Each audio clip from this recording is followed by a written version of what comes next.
Yeah, we're live. See? Yeah, we're live. Yeah, see? You're live, man. What do you do? What do you say there? See? We are live. Welcome back to the Lonely Marks Wrestling Podcast. Here to talk a crazy long weekend of wrestling. But if we didn't enjoy wrestling, we wouldn't talk about it. So we don't mind long weekends sometimes. Speaking of not minding long weekends, JPO, how's it going? I got a Slim Jim. Good. Yeah. A lot of wrestling this weekend. Ring of Honor, WWE, AEW, TNA's this weekend. A lot of stuff. It never stops. It never stops. And speaking of never stopping, Richie, how's it going? Yeah, I'm like that movie I haven't seen yet. Popstar, never stop, never stop. Oh, come on, dude. Never So good. stop. Get Come to it. on. I need to watch it. I know. I don't have an excuse at this point, but yes, I watched the majority of the shows that we're supposed to watch this, and yes, a lot of wrestling, a lot of thoughts, and I have a lot of thoughts about one person in particular. Even if we get into the news, I want to go on a bit of a rant. There you go. Stay tuned. Oh, I don't know if we're on the same. We might be on the same wavelength. We'll see. I think we are. Yeah, probably. But did it concern? I won't spoil. Did it concern a certain follow-up interview to a certain match on a certain podcast? Yeah. Oh, okay, gotcha. About thoughts on a certain match? Okay, gotcha. Yeah, I think I know where you're going. I'll let you guys handle that though. And speaking of certain thoughts on a certain podcast, sure. Pez, how's it going? I'm sure I'll have a few, here and there throughout the show. It was a long weekend. The only reason I didn't complain too much was at least, the start time for All In was like 3 p.m. in the afternoon. So, it didn't end at like 1 a.m. So that was at least something. Richie actually got up to watch it. We'll talk about that. He actually woke his ass up early in the morning and watched most of it with us. So good on you, man. It was a long weekend. I was still catching up with stuff, throughout the week, trying to watch what I could. I didn't see every single thing, but I saw most of it. It was a busy week. So we'll talk about it. And then maybe we'll have kind of a dry week this week. The upcoming. We'll slow it a little bit down before SummerSlam a little bit before we gear up for that. Yeah, we'll see. Yeah, SummerSlam just a couple weeks away. These PLEs, man, they keep next year they need to. I know they like money, but space these out a little bit, guys. You need to build up to some of these before jumping right into the next one. Space it out a little bit. Yeah. Right. So I know I promised a full fantasy update. What I didn't realize was how far I had fallen behind. So I've caught up to the beginning of July. I'm here in July, but I can tell you that heading into July, things are interesting. Things are interesting because sitting in fourth place is Pez with 1,353 points. Richie is sitting in third with 1,399. In second place is JPO with 1,515 points, and I am sitting in first with 1,518. So I'm only 3 points above. Well, so now I'm going to complain. I'm going to say, you know what? Without being updated every week, I don't know where I stood. Shenanigans. Yeah, none of this counts. Up until when you were updating us weekly, I was winning. So that's how it works. Yeah, but you still should have realized, hey, none of my guys are. You just. But bad. I could have swapped somebody fantasy. out weeks ago. I still have a swap out, but I was sitting here thinking I'm pretty. You should have. As soon as Liv went out, you should have dropped her. I can't predict points.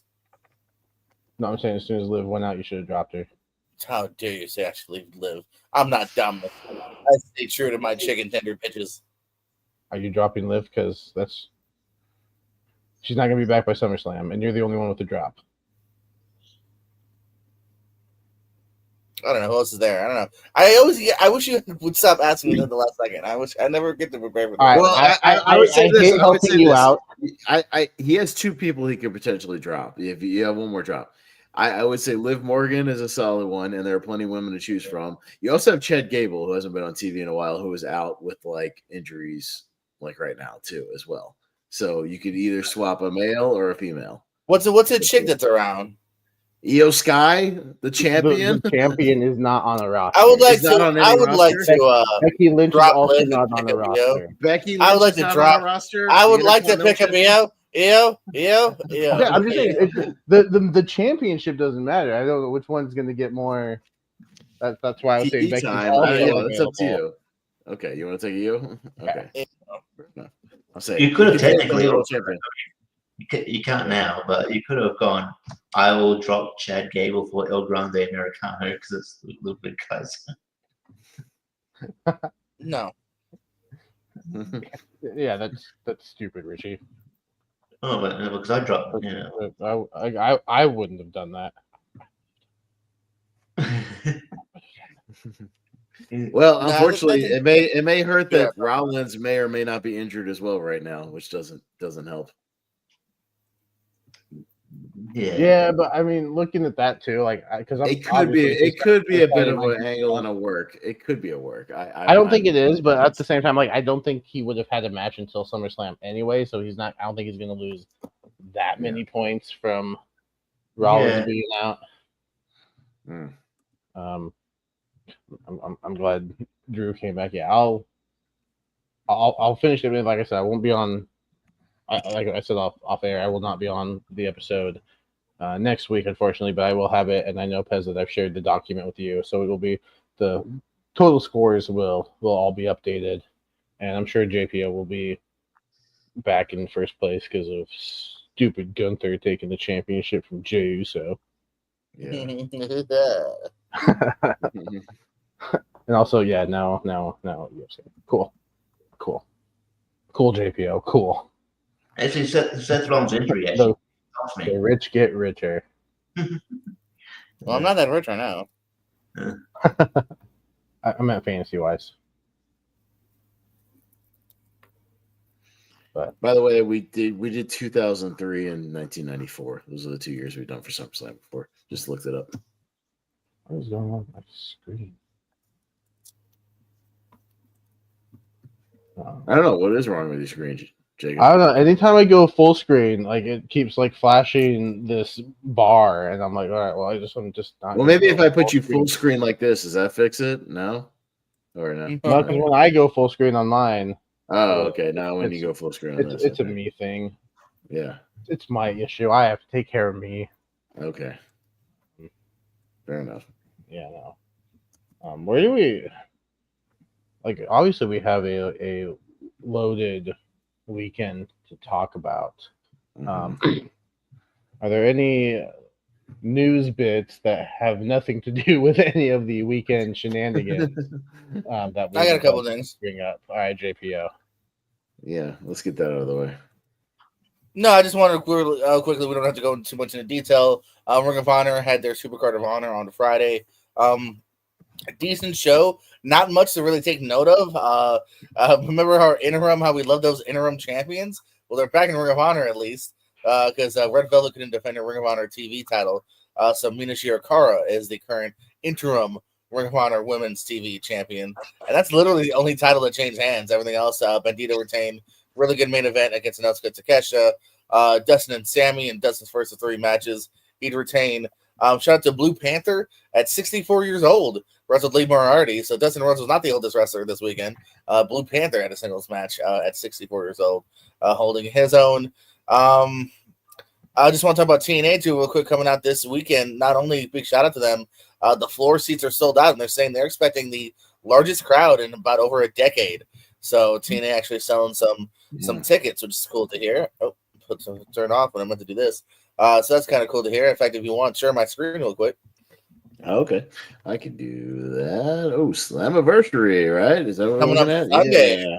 Yeah, live Yeah. on pay-per-view. This is the full price one. So if you want to see this, you'll have to drop 40 smackaroos, whether it's on the TNA app or YouTube or whoever else has this pay-per-view. Your main event, as you can see, Trick Williams defending the TNA World Championship against Joe Hendry and Mike Santana in a triple threat match. We got the title versus title. This is actually kind of just as big, if not bigger, because Masha Slamovich is defending the knockout title against JC Jane, the NXT champ. So unless you have some sort of, double DQ shenanigans, like that's also pretty big that we're going to see Masha's going to be on NXT or Jason's going to be on TNA for a little while. So that's pretty interesting. 4-way ladder match. The Rascals, the Nemets, Ryan and Nick, are current defending champs, the Hardy Boys, and First Class AJ Francis and Casey Navarro battling it out for those tag straps. Hardy's did say on this week's TNA apparently if they lose, they're not because they're going to be done as a tag team. So that might give you an indication that pretty normal. But okay, interesting implication then for the Hardys there. Moose defends the exhibition title against Leon Slater. I don't know if it's still the thing. If Leon wins, he'll be like the youngest exhibition champ, I believe they said as well. Cedric Alexander from Mustafa Ali. That should be a good one here. It said Cedric debuted a couple weeks back. Tessa Blanchard take on Indy Hardwell. You know how I've been saying any day now Matt Cardona is going to appear for NXT or WWE? Well, Brian Myers was on NXT this week. God damn it. Did not have. If you had told me Brian Myers will technically appear for WWE before Matt Cardona, I would have went, no way. But no, the system appeared this week here as they're leading up to a match against Dark State at Slammiversary, where they will be teaming up with Matt Cardona. So that's still a chance Cardona will pop up at some point. And then on the Countdown show, you have the Elegance brand, Ash and Heather, defending their tag titles against the Inspiration that you might know back in the day from WWE. I guess also on the pre-show panel will be Dave LaGreca and Tommy Dreamer from Busted Open. So yeah, that's your TNA show coming up this Sunday. That is Slammiversary. So yeah, it should be a good time. There's also rumors of maybe AJ Styles, maybe somebody else. Who knows? The partnership. So maybe a debut. You never know on Slammiversary. And Malcolm saying he could see, and I can see this as well. The trade-off for Trick when TNA title might be Masha winning the NXT title and starting to make appearances on NXT. I can see that happening. It would be the more shocking of the two, for sure. If you actually went with the TNA girl winning and being on TV for a bit, yeah. Well, and I think it could be building up to they're going to do that Heat Wave show, will be like their next big one, and I could see them doing something with Masha and possibly Blake Monroe on Heat Wave. That could be a pretty big match. For that, almost like a cross promotional thing there. So I could see that, or even Masha and Jordan Grace or something like, to that effect, would be a pretty big match for Heat Wave. So I can see that making some headlines. Speaking of Jordan, by the way, they were doing their thing on NXT. They finally were like, we're going to have the Evolve Women's title match on NXT for the first time, and then Jordan just comes out and just destroys both of them, just meant to kind of program. I'm just like, I get it, but it's like it kind of makes it involved. The roster seem like geeks, but anyway. Yeah, I don't get it personally. Yeah. WWE used to do that where they would have Too Cool in the ring getting I seem to remember getting ready for a match, and then Triple H came out there like I'm gonna cut a promo, get the fuck out of my ring, and they got the fuck out of his ring and looked like geeks. You know what I mean? It just this is several times. Doesn't Scott Hall just interrupt like a Mike Enos match in his debut? Oh yeah, he's just leave, and they just left. They just leave. Yeah. Okay. Kevin Nash has definitely done that once or twice. Yeah, get out of my ring. Okay. Debut at 3-minute warning is pretty interesting. Eric Bischoff comes out to, I want to say, D'Lo and Sean Stasiak, and he's like, "This is boring," and he brings out Rosie and Jamal, and they beat the shit out of him. Yeah. It's also it sucks when he's not wrong. I mean, D'Lo and Sean Stasiak. I like D'Lo and Stasiak, but at the time they probably weren't. Poor D'Lo. Yeah, poor D'Lo. He should have been world champion, right, Jacob? He should have. He was super over with his head thing. Yeah. That's right. Is that all you had, JPO? Yeah, I'm guessing we'll talk a little bit about Rollins later. Do you want to say that for later? Yeah, because we can work that into Saturday night's main event, Yeah. like the match and the So, yeah, no, follow-up. I'm pretty good. Everything else is, like you said, is more. We Just can work the follow-up from thing you guys are referring to with the interview in with that event Oh and yeah, I match as figured we'll say well. that. That's You more know of what I an mean? opinion based. That's not Yeah, news, anything but, that like ties into the person, like when we get to their matches Yeah. or whatever, we can just Yeah, like, so no, we roll can start. with We that. can start roll down these events. Yeah, I would say, should we just go in like chronological order? Would make the most sense, maybe. I'd say what? Yeah, do All In. Well, I mean, if you want, unless you wanted to touch on Ring of Honor real quick, I know you ordered it, right? He just did. Well, I kind of did during just now. Like I could go match by match, but like I mean, like I said, don't do like match by match. I mean, if there was anything worth going anyway to see or anything, like I heard Bandito's match was good. With the main event's good. They go literally about 30 minutes. That is the match you kind of go and see Bandito and Takesha. At the end, Thunder Rosa is pretty good as well. Everything was pretty good. Like I said, there's just some of it less built than others here. So yeah, I mean, again, very cheap, $10 on WatchROH.com. You'll also get the weekly TV show for that month. Like I'll probably watch the next couple episodes and then cancel it like I normally do.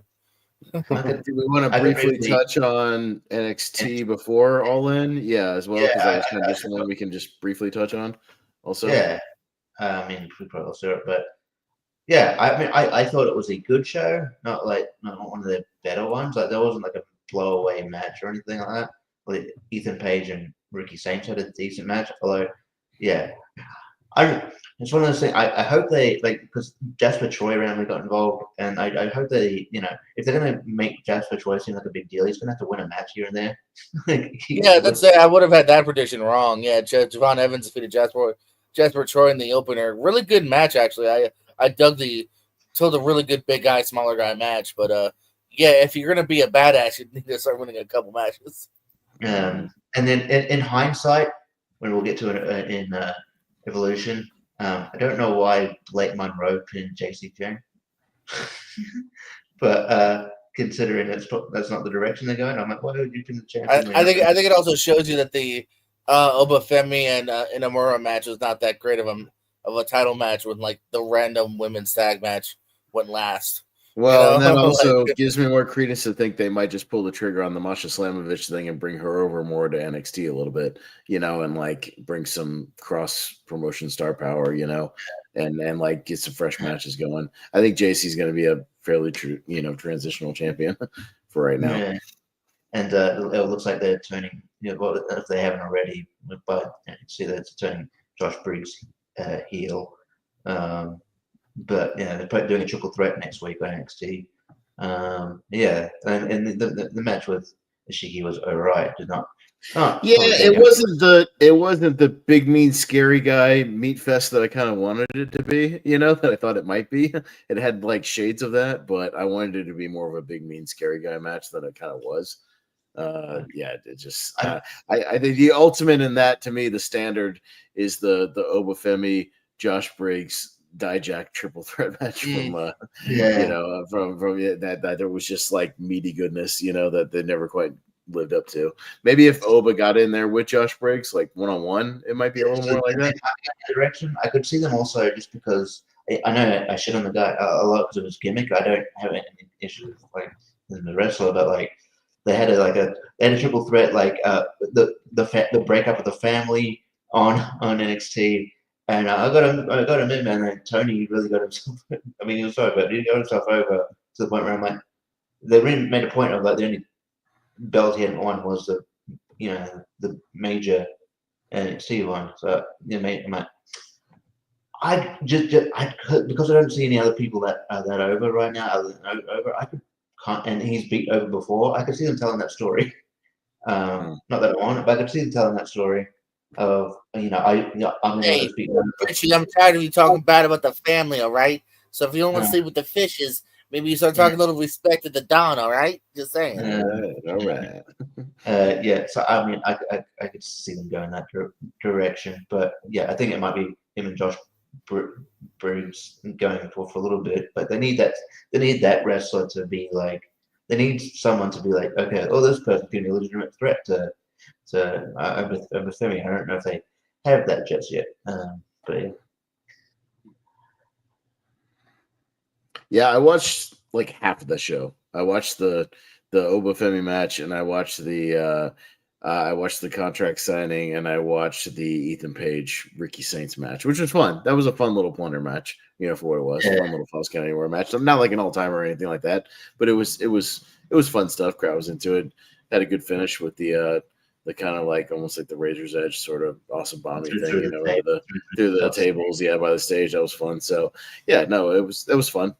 I don't think there was anything on the show like worth going out of your way to see if you didn't see it. Like you didn't really like miss, anything like super big. But yeah, it was a breezy, entertaining show for what it was. Yeah, I just scored week 1 of July, and JPO is back in first place. Thought that might make him happy. Hey.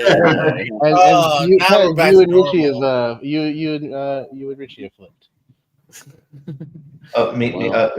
Yeah, you guys are fighting for first. We're fighting for last. I'm so excited. We're fighting for third, not last. Third. We're fighting for last. It's fine. It's fine. You don't have to sugarcoat it. It's fine. We're fighting to see who doesn't come in last place. There you go. It's all good. You don't want to fight to be in last place. Yeah. I know. I'll have to decide if JPO wins what wrestling website I get him a gift card to. Yeah. Oh, that's right. That is the prize. I forgot. I'll take care of that. Yeah, whatever it is. Whether it's just WWE shop or AEW shop or High Spots doesn't do gift cards, so I can't do High Spots, unfortunately. But they don't? I don't think they do. I poked around on their website. I Googled. I couldn't find anything that says they do. So I don't think so. But I'll find something. Not WWE. Okay, gotcha. You can do AEW and then use the promo codes every time they do a pay-per-view. Save some money and use a card. I don't know how much they charge for shirts, though. It's probably like $40 or whatever. Get yourself they got other things. Anyways. Should we get into All In? Yeah, if we're done with NXT, yeah. Yeah, I think so. All in, yes. Including the pre-show, an 8-hour An 8-hour wrestling show. That's too damn. That's a whole day. That's too long. That's way too damn long. Yeah, that's an entire work shift, man. Fuck out of here with that. That's too much. Yeah, stop it. I took a 30-minute break in between. I took my two breaks.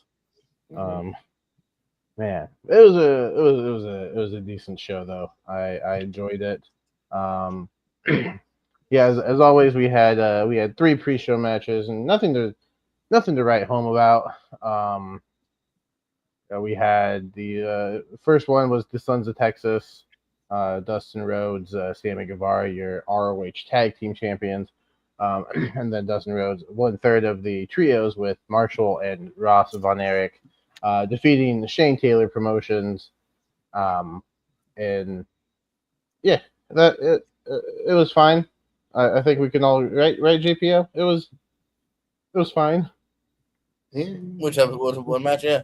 Yeah, the pre-show's normally just fine. Yeah. Just get people in.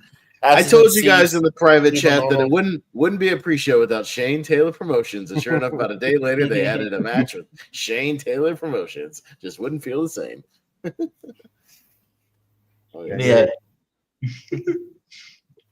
Right. I didn't watch any. I didn't want to get up that early for the pre-show, so you're gonna. You don't want to wake up an extra. You want to wake up at 4 in the morning instead of 5 in the You want morning. to wake up for. No, I'm sorry, Shane Taylor Promotion. Or big boom. Yeah, AJ. but the next match was Big Boom AJ and the Conglomeration. Kyle O'Reilly, Hologram, and Ishii defeating the Don Callis family of Petrosero, Lance Archer, Rocky Romero, and Trent Beretta. And then one of the moments of the night, Trent pushing down Big Justice. Yeah, pie facing Big Justice is great. Man. Of course, then Big Justice would go in and spear him. I don't like when faces win because of outside interference. That's stupid. You can't use a spear when Braun Breaker uses a spear. That's like no one else uses a spear now. Richie, at this point, there's like 9 different wrestlers that use a spear, so like it doesn't mean anything. I agree. No one in WWE should, but not in a different company. Yeah, he does a better spear than Jey Uso. That's true. He might do a better one than Jey Uso, who has the worst spear in wrestling. But at the same time, you're also doing a spear on the same show as Bobby Lashley doing a pretty good one usually. So, it's like... Edge technically will have one, yeah. Yeah, and Cope's about to come back, and he's going to do spears too. So, He's Adam Copeland again, by the way. To give Big Justice some credit, what else is he going to hit Trent Beretta with? I don't think he's going to hit him with a pile driver, so... He should have. A swift kick to the dick. Yeah, just kick him in the dick. That's fine. And then your final match on the pre-show, which I thought was a pretty decent match. I like that this ended the show and not the big boom match. FTR defeating the Outrunners. So yeah, I thought that one was pretty decent. I think is this where you came in, Pez? Did you see? I saw actually a little bit of the big boom. I literally came in right as like about 10 seconds before Big Justice got shoved to the ground. So I saw at least a little bit of that. And I was like, oh shit, that kid gets shoved. Oh, nice. Push the other kid too while you're at it. It's fine. For it. You can attack a 12-year-old. Let's attack the 8-year-old or whatever he is. Who cares? Like if you're gonna get some heel heat, get some actual heat. You should have super kicked him in the face while he's eating. You're gonna attack one kid, attack them all. Yeah. The FTR one was all right. I thought their collision match was better, but this was still decent. And it was given more time and made it feel like a real main event. This felt like they were kind of second gear. Yeah, but in a good way though. It's a good way, but yeah. So hopefully they'll get off the pre-show for. It obviously looks like they'll have a more high-profile match for All Out. Once they get to Toronto, it definitely looks like obviously they're going to be versus, and that might even be the main event. I could even see that main event in the show actually. I agree that was on the pre-show. What the fuck? That's on the pre-show. What the hell? Damn. But yeah, like I could see that them finally getting back to like a main event or close to a main event spot for that show. So at least we know that's down the road. They may not even have a match on Forbidden Door though. They might just be building up to the Copeland match, which is fine. If they just build to that, I'm fine with them not having, other feuds. Like they can have other matches, but like not having other feuds, leading up to that, I'm cool with. So. But it was all right. They telegraphed kind of where everything's going when they had him come out later to do commentary. So, but yeah, still, Outrunners. They built it back up a little bit, but man, beating them like 3 times in a row recently doesn't help. You know what I mean? Like you figure they could have at least gotten one win out of that series. Maybe at least one. I don't know. Right. It would have been nice. But. Yeah, no, it was your typical AEW pre-show. Yeah. So, the main card we started off with the trios title. I came in during the match. He woke up for the main card. So he woke up for the marathon part. But yeah, no, the ops. Shibata, Powerhouse Hobbs, and Samoa Joe defeating the Death Riders of Claudio Castagnoli, Wheeler Yuta, and Gabe Kidd. And yeah, I thought this was a decent way to open the show. You kind of bookend with the Death Riders and spoilers, but if we saw the downfall of the Death Riders because I know, and I know you mentioned it, Pez, while we were watching it. It's kind of weird having Samoa Joe, this big, tough guy, like he's always this powerhouse, kind of taking the punishment. That's weird when you have Shibata on the same team, like who's a tough guy, but like he's significantly smaller than both Powerhouse Hobbs and Samoa Joe. Like I always find it odd when you have a big team and you have like the biggest guy taking the heat. Like that seems weird to me. Just personally, he's the biggest guy. Like I can see him taking punishment from Claudio because Claudio is legitimately really strong. But... Well, that's like if they always like beat up like Wheeler Yuta. Like that makes sense, in the Death Riders because he's like the little guy, and he always takes like the spot. And he was taking there was some funny stuff where they were like beating on him, just doing weird where they would back him to the corner and like Hobbs would chop him, and then just from the apron, Joe would lean over and just like chop him on the back or something like that, just like goofing with him. Like that's always fun. If I thought anything could have been cut from the show, though, I think you could have had this on like a Dynamite or something. I didn't know if this necessarily needed to be on pay-per-view, and I think the only reason they did it was to do the Death Riders thing where they took out Joe, at the end of the match. I think that was it, just to, I guess prevent him from interfering later, even though the rest of the ops didn't interfere at all anyways. So I don't know if you even needed that. I mean, just to fast forward down the show. So, okay. I mean, it didn't really pay off anyways, but, we didn't even get Hook. So I don't really know like what the end angle is for in the long run, but whatever. It was fine. Yeah. I thought it was still a good match. It was a decent way to open the show. Sorry. JPO, your thoughts on the opener? Yeah, it was fine. It was an okay opener. Good easy way to start off the night. I think, like Pat said, if you want to play what you could cut, this kind of comes to mind. Unfortunately, and which is, it just shows you the gluttony of the roster that, like, we're saying let's cut a Samoa Joe, Gabe Kidd, Claudio, et cetera match, but you know what I mean. Like as far as just like the other matches that like had I think bigger stakes or better matches. This might have been one that you could have gone. Let's save it for Collision, another pay-per-view, et cetera. Yeah, and this might be the only match. I'm looking at the rest of the card and. Like maybe on paper, some of those things you're like, oh, that's definitely a Dynamite main event or a Collision main event. But given like some of the angles that happened afterwards or some of the fallout of it, like it deserved a place on pay-per-view. And this is the only one I'm like, I mean, sure, we did the Samoa Joe angle, but that could have easily been done on TV. Dynamite, as well. 100%. Yeah, that could have been done last week. Yeah. And also the shortest match of the night of the main card at 14 minutes and 10 seconds. Yeah. The four-way beats it by a few seconds. The 4-way was 15:45 according to Wikipedia. I'm looking at then it just depends where you look. His cage match has 14:23 and 14:29. 23 for the 4-way. Yeah, that sounds on Wiki is different. I don't know if they're just. Either way, though, they're both 20. The shortest. The best case, a 15-minute match is your shortest. Like nothing was less than 10. Like it shows you that like every match was given a lot of time on a night where like again like egregiously, you could have taken if you had to 5 minutes off this, maybe 5 minutes off the 4-way if you wanted, again to save some time. Mm-hmm. I'll go to Richie, and then I'll give you my thoughts on the match you could have cut some time from. Richie, your thoughts on the opening?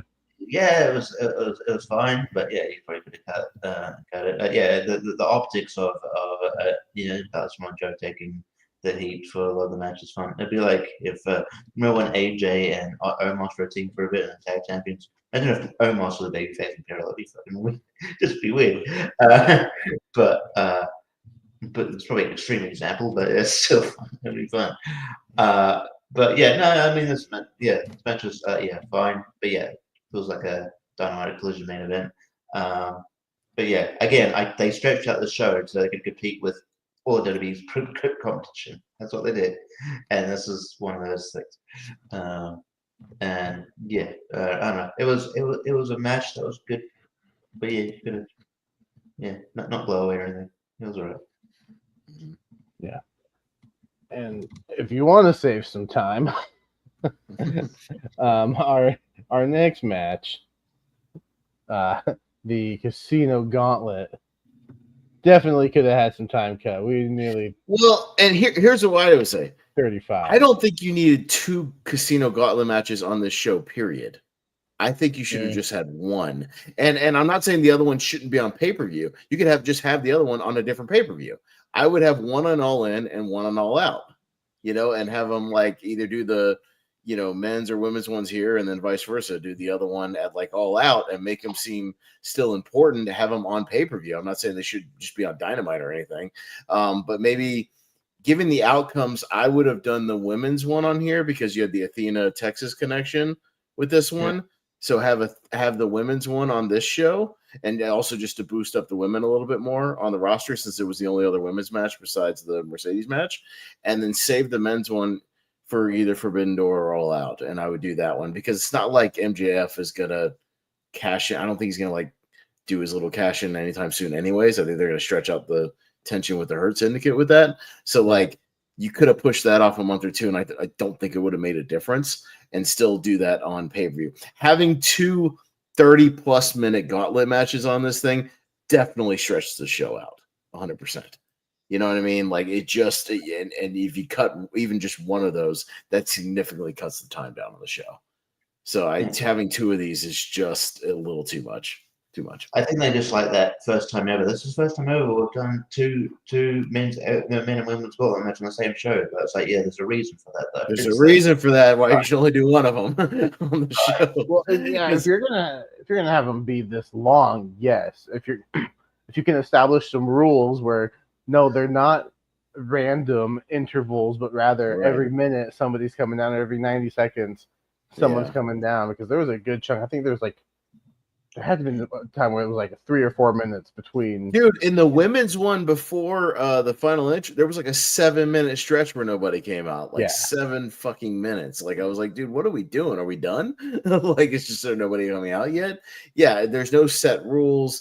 I think if you at least had eliminations, maybe, and maybe like once, a certain amount of people come out or something, maybe then it goes to like sudden death. I don't know. Like there's a way I think you could tweak these rules and make it a little more either exciting or a little shorter. It's like the clusterfuck in GCW. It's like people come out when the spot finishes. No, 100%. That's what it is. Yeah, your winner would end up being MJF by Strong. Mm-hmm. Other entrants we saw: Mark Briscoe, Ricochet, Bandito, Takeshita, Mystico, Josh Alexander, Anthony Bowens, Brody King, the return of Juice Robinson, Kota Ibushi, the Beast Mortos, and Max Caster, the greatest wrestler alive. Some fun spots. Definitely probably going to see a 6-man at some point between Juice and the Guns, and then Gates of Agony and Ricochet. I think that's bound to happen soon. If it did, I didn't pay attention to Dynamite. I was busy yesterday, so I don't know if it happened yesterday or if they announced it. I am unaware at the moment, but yeah, some fun spots. I was really pulling for Josh Alexander. I thought he could have been a fun one to hold it. I don't know if MJF needed it. I think he's main event level already, that he can, just organically get into. Oh, there we go. Just organically say the same thing. Yeah. Scene. Seems like he could strong arm his way into it with a promo, regardless, or goat somebody into one, anyways. Right. Yeah. But I also don't hate it because I think MJF, he has that connection with the fans, whether he's a heel or a face, that he can, since this is essentially now like a Money in the Bank thing, apparently, I think he'll still do good work with it. I think he can tease cashing in and stuff. So I don't hate the winner. Fez, I'm sorry, your guy. You were kind of right though with the main event, but he wasn't in the match. Yeah, I know. As soon as that happened, he wasn't even there. I was like, well, there goes my plans for the main event epilogue, which never happened with Darby. I mean, he was on the show. Obviously, we'll get there, but yeah, I mean, I guess, storyline wise, it makes sense. I mean, MJF's one of those like chicken shit cowardly heels that will, cash in at an opportune moment, when somebody's down and steal it, at some point. So, I mean, it makes sense for his character, and yeah, they could play it up with the Hurt Syndicate a little bit, or, play around with that. So him holding it over their heads, even, whatnot. So, I mean, it makes sense, but yeah, I mean, you'd like to see maybe somebody, step up with that opportunity, maybe get a little bit of a boost, maybe even somebody like a Takeshita or something, or, whatever, just have that, in the side pocket. But it is what it is, and it's fine. I mean, storyline wise, it makes sense. Yeah, my main complaint about this match is too much sleeping on the outside, too many people taking naps in between spots. I mean, there was one point in the match we were watching it live, and I was like, "What the fuck is Mark Briscoe? He got hit by like a tope on the outside 10 minutes ago. Like, how is he still down? Like, what are we doing?" Like, this is the only thing that bothers me is like just people just sleeping on the outside constantly, just like waiting for their spots. It's too much. If you're gonna wait that long, just do eliminations. Have some way of getting eliminated, and trim this down a little bit, and have some way to eliminate people. I don't know. Tweak these rules a little bit. Let's tweak them a little bit and make it a little less nap time on the outside, and I'll be happy. Yeah. Richie, I believe you were you the one that picked MJF to win? Yeah, he picked MJF. So I did. I did, and I'm happy about it. Yeah, I don't know. I just figured that it'd be weird if you were like, I did, and I'm pissed off. No, I did, and I figured that he's one of those guys you can't count out. I just figured, he's always going to be in the mix there. Him and Page never really, never really finished their really only had a really short rivalry. Didn't really have a end. Didn't really finish it. So I think there was unfinished business there. And yeah, but no, I was happy about that result. But yeah, in terms of the actual match, it was a bit long, and I think there was we maybe had expectations of people what were going to come in that didn't. It kind of just like we were just like, oh, okay, there's no when MJF when MJF got the pin on, I can't remember, but I think he picked the scraps off like what Mark Briscoe did, and he just he got the pin. It's like, oh, okay, there's no one else coming out. Okay, it's just over. All right, yeah. It sort of ended in a bit of a whimper. Yeah, all right, fair enough. But yeah, cuts to the back, and Michael Nakazawa's there, like, I was next. Damn it! And Scorpio Sky. It's like, God damn it, this fucking company. But yeah, so I don't know. Obviously, I liked the result, but yeah, I don't know. Just it'd be nice to have like maybe some time limit. So yeah, because there was definitely a time with the women's match where you're like, my God, okay, there must be no one left there. And then I think I went away, did something, came back, and then finally someone was coming out. I'm just like, all right, it's weird, but it was fine. But yeah, you don't need two of these in one show. No, I mean unless your pay-per-view is booked around this gimmick, then no, you don't need both of them. I'm surprised they have the tag team. Well, I mean, I think they will do a tag team one at some point if they can scrounge up enough tag teams. But even then, either do that one on pay-per-view or that could easily be a Dynamite thing as well. But you don't need too many of these. But I would not be shocked if they did a tag team version of this at some point. Not at all. And the JPO, I believe you picked the Ricochet. Ricochet was your pick, and there was a moment where I thought he had it. I thought he had it. I went with the classic idea of like, well, MJF is almost like too talked about in this match. You know what I mean? He won, the number 1 and the number 2 spot. So I was like, well, it can't be then, right? So went with Ricochet. MJF is winning. I don't mind it. I'm a big MJF fan. Put him in the title picture again. I'm cool with that here. Match is fine. I think it was maybe Pez who mentioned it. Like, do one of these. I mean, if you're gonna try to make it to where like you have this big kind of like everyone else battle royal gauntlet rumble, do one. What else I was gonna say? Yeah, it's tough because they treated this was like Mania and Rumble all in one. It was like we're gonna have our Rumbles, we're gonna have our Manias, we're gonna have so it's a lot. Mm-hmm. Yeah. But yeah, that was your first Casino Gauntlet. And then some unfortunate news before we got into our next match. It was announced on the pre-show that Adam Cole was not medically cleared. They never used the word injured, which I didn't pick up on.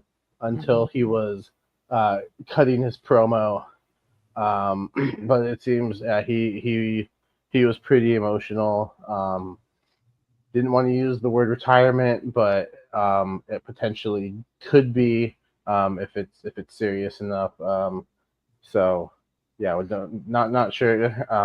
I think people are speculating that it could be concussion related, which is unfortunate. But no, wishing him the best. Yeah, he was pretty emotional. I was wondering why Roderick Strong was still out there after the gauntlet, and then him and O'Reilly and Cole shared a nice moment in the ring before making their way up, and then him and Garcia, who was one of the replacements in the match, shared a nice moment on the stage as well. So before we get into the match, you guys have any thoughts that you want to share on the Adam Cole situation? I mean, I just No. I just wish him the best. I think he's had a run of bad luck. I don't know what it exactly. I don't know. We don't know exactly what it is. I guess it's concussion. That wouldn't surprise me. And there's a look around that maybe he got hurt on his the collision before the show somehow. But yeah, he's just had a bad run of it. I know. And then with concussions and then leading to other health issues. I mean, at the end of the day, I just want him to be healthy. I hope he can come back, but I also just want him to be 100%. So, yeah, I just unfortunately his AEW run hasn't been as good as it could be because it's just injury bug, health bug, injury bug, whatever's going on. So yeah, I just wish him the best. Hopefully he can come back soon, and this isn't the he doesn't have to pivot or do a career pivot because there's he's a really talented guy, and I hope he can bounce back. But, yeah, I wonder if it's my suspicion is it's CTE, concussion stuff, because I know he's had a history of that, and he's had problems with that. I saw something where he called the day of and said he wasn't feeling well in his hotel room, could be getting like concussion migraines and things like that. That's definitely something that can happen when you have a history of that.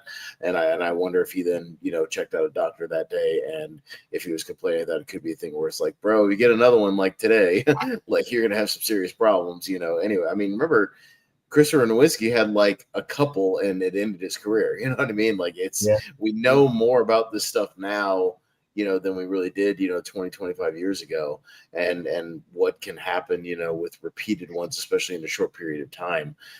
So maybe it's just a thing where it's just catching up with them. And it's just a case of like, man, if you get like one or two more, you're going to have some serious like trauma, to your head. And maybe he's just starting to consider that maybe it's not worth it, for your health. Not to say, I don't want him to have to retire, if he doesn't have to, but if it means that versus your health, overall for the rest of your life, not to say he couldn't be involved in wrestling. He's a good manager. He's good on the mic. I can see him still being involved in wrestling.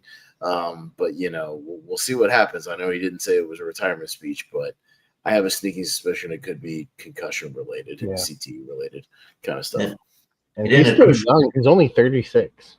Yeah, it's kind of bizarre, right? Like, I mean, you got these other guys who are still wrestling, in their, 40s and 50s, and he's had that many in this short period of time, and maybe he's already catching up to it. Again, I'm just speculating. I don't know, but that's my hunch, and we'll see if he talks about it more later. It ended Christian's career for like 7 years. Yeah. JPO?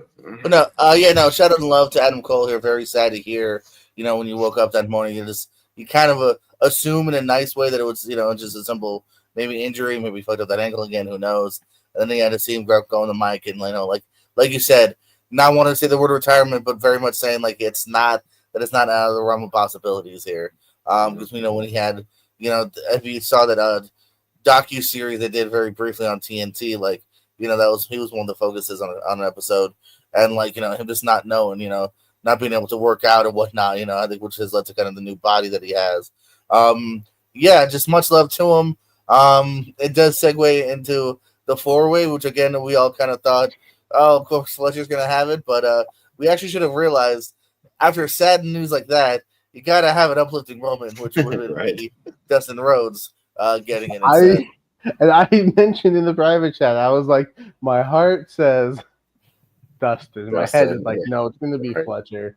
I should have went with my heart this time, because the replacement match that we got was a 4-way between Dustin Rhodes, Daniel Garcia, Kyle Fletcher, and Sammy Guevara.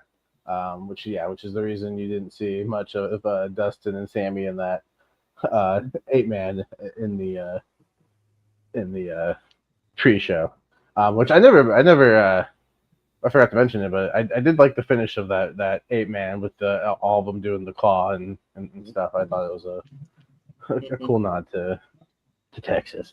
But man, no, this one, Dustin pulled it out.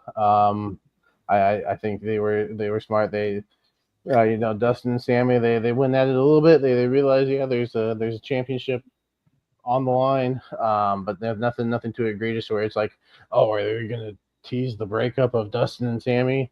No, it was just there's a championship on the line, we're gonna go after it.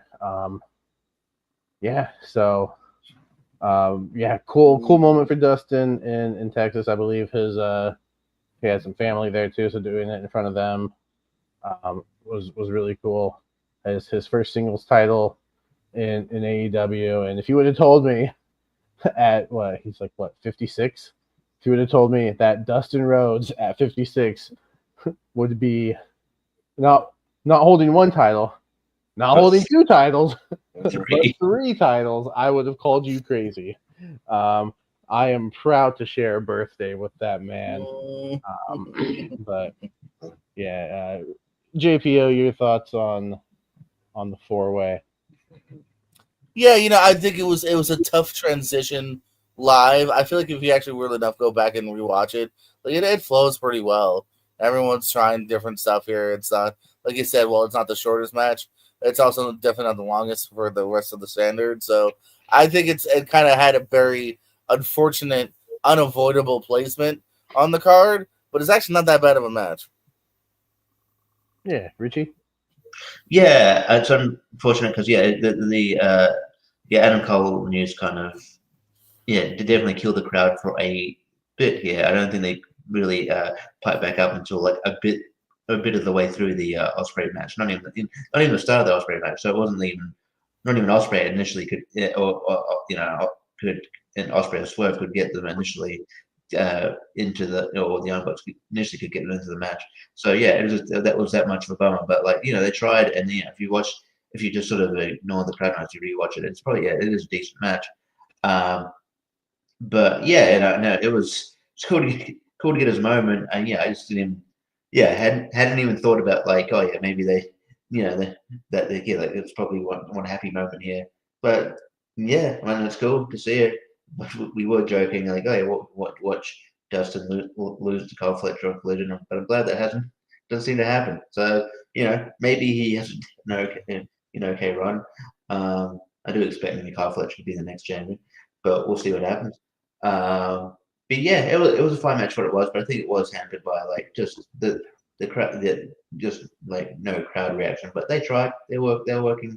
And I think Dustin definitely needs credit for working 3 matches in 2 days. So especially to be fair, he really didn't do much in that 8-man. He went in for the finish and that was it. Yeah. But even doing 2 matches, I can't. You can't take that away. But funny enough, I was on Cage Match, and this is actually on the main card anyway, the lowest rated match at a 4.96. So I don't know if fans are just like, boo, Adam Cole potential retirement, and they're spite voting I'm like, no, Dustin has a singles title and it's well deserved, and it was a decent match. But yeah, Pez. Yeah, it was fine. I mean, the speech kind of killed the crowd for it. I mean, rightfully so. But is it really that special a moment for Dustin when he already has 2 belts and now he has 3 belts? I guess He's got more.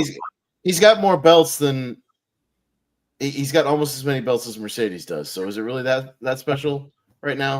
I just saying. Just point out how many talented people in this roster don't have a belt, and he has 3. But okay. I guess it's a singles title, but also, I mean, when you go back to it too, the announcers were laying on thick that hey, like all these competitors are former champions, and Dustin's come close, but he hasn't won. And I'm like, he is a champion. Yeah, what are you talking about? He's got 2 belts. No, I mean like the TNT Jet title. Yeah, I know, but he has 2 belts right now, and like, bro, come on, he's not like an underdog. Yeah. He's not the underdog in the sense, the underdog of wrestling, as we all know, Sami Zayn. He's an underdog. He beat Gunther, that's an underdog. But yeah, I know what you mean. I'm just saying, he's got a lot of belts. Takashi ain't got no belt right now. Josh Alexander ain't got no belt. Brody King ain't got no belt. Dustin got 3 belts right now.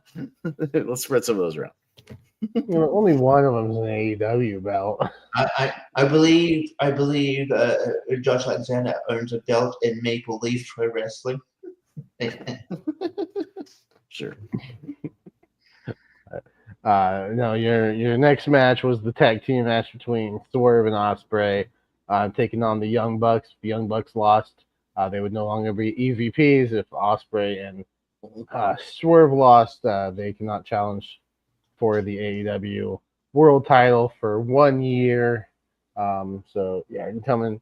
No matter which way this went, there was going to be some great storyline potential coming out of it. I swear their entrances were as long as the 4-way before it. I swear the entrances in the match took up like the next 45 to an hour of this show. It was ridiculous.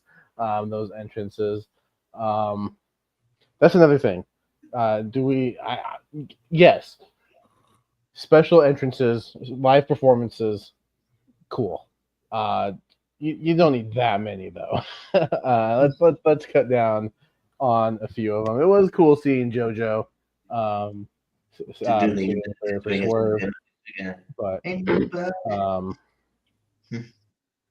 yeah, let's cut. I guess if this was, now what Matt, because Swerve and Will ended up picking up the victory. This was one I could see. I could see going any other way. I think Pez convinced me last week when we were doing predictions that I think the more intriguing storyline going forward would be Ospreay and Swerve not being able to challenge for that title. But yeah, they pulled it out, even though they were taking some punishment there towards the end. There's no tag team rules when it comes to AEW, by the way. No, because Rick Knox was the referee, so he doesn't give a shit, because it's every time he refs, he still thinks he's in PWG, and it doesn't matter. So that's fine. Pretty sure Dave Meltzer has given this match 6 stars already. I'm pretty sure we'll probably know by tomorrow. But no, it was with the 4 that you have involved, 2 of the greatest singles wrestlers that we have on the planet right now, and one of the greatest tag teams to just ever do it. You put those 4 in the ring, and you're going to get magic. And yeah, this match was really great, start to finish, in my opinion. Richie, what did you think about the tag team match? It was as good as you could expect. It was really good. Classic. There was definitely some great near falls there. I was sort of convinced maybe the Young Bucks can take it as well. How wrong are we? But yeah, especially considering getting other news, but apparently, Ospreay's going to do taking time off here, so it would probably would have made sense to. It's only supposed to be, from what he said, like a month. Like he'll be back for Indoor. Okay. So he's got some like nagging like sore and injury kind of stuff. So and he's just because he's been working a lot of matches. So neck now. Yeah, but no, he said he's fine. He's just like he just needs 3 or 4 weeks to kind of rest, and then he'll be back. Like so. I assume, from what I gathered, he'd be back for Forbidden Door at the end of August. So yeah, he'll be back. yeah, fair enough. But yeah, no, this match is really good. Really solid work by all four. But yeah, but yeah, the finish surprised me. I did think it was it's a nice. The follow up on Dynamite was a good. It was a good addition where because they can't remember they go for the EVP trigger, but they can't call it EVP trigger, so they're just like, huh? And they get technical confused.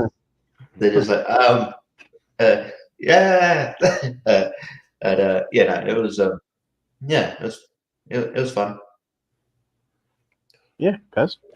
Best match on the show to this point, for sure. Definitely, I think where the show kind of kicked into another gear, at least because I thought the matches before that were good, but they hadn't really reached that all in level, and I think this one like definitely did. I mean, given the 4 people involved, I don't think that's surprising. When you got Swerve and Ospreay as a tag team, in there with the Bucks, having basically a PWG kind of party style match, it's gonna be fun. Some good combos. I like the Swerve Stomp Stormbreaker combo. That was a good one off the top. That was fun. And then the finish with the Sling Blade, House Call like combo is good too. So some good little combo stuff throughout there. The Bucks are always seamless in their transitions through everything. Maybe a little over the top with a few of the near falls near the end, kind of like the Mercedes match as well. We'll get there. Maybe one too many kick out of TK drivers, things like that. But it is what it is. The crowd was into it. I think the crowd, definitely woke him back up, from the Adam Cole stuff for sure, and got him back into the show. So, it did its job. And I got the prediction wrong, but that's fine. I mean, I could see. Maybe they just didn't want to pigeonhole, not having Swerve or Will Ospreay in a potential title match, down the line, within the next 6 months, just weaving them in and out. So, it's fine, but definitely the best match. Definitely one of the top, I would say, top 3 matches of the show, most likely. Yeah, when you go back and watch it.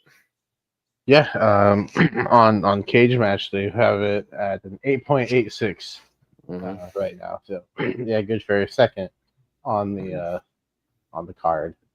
JPO, your thoughts on the Ospreay Swerve Young Bucks match? JPO, any thoughts on the tag match? JPO.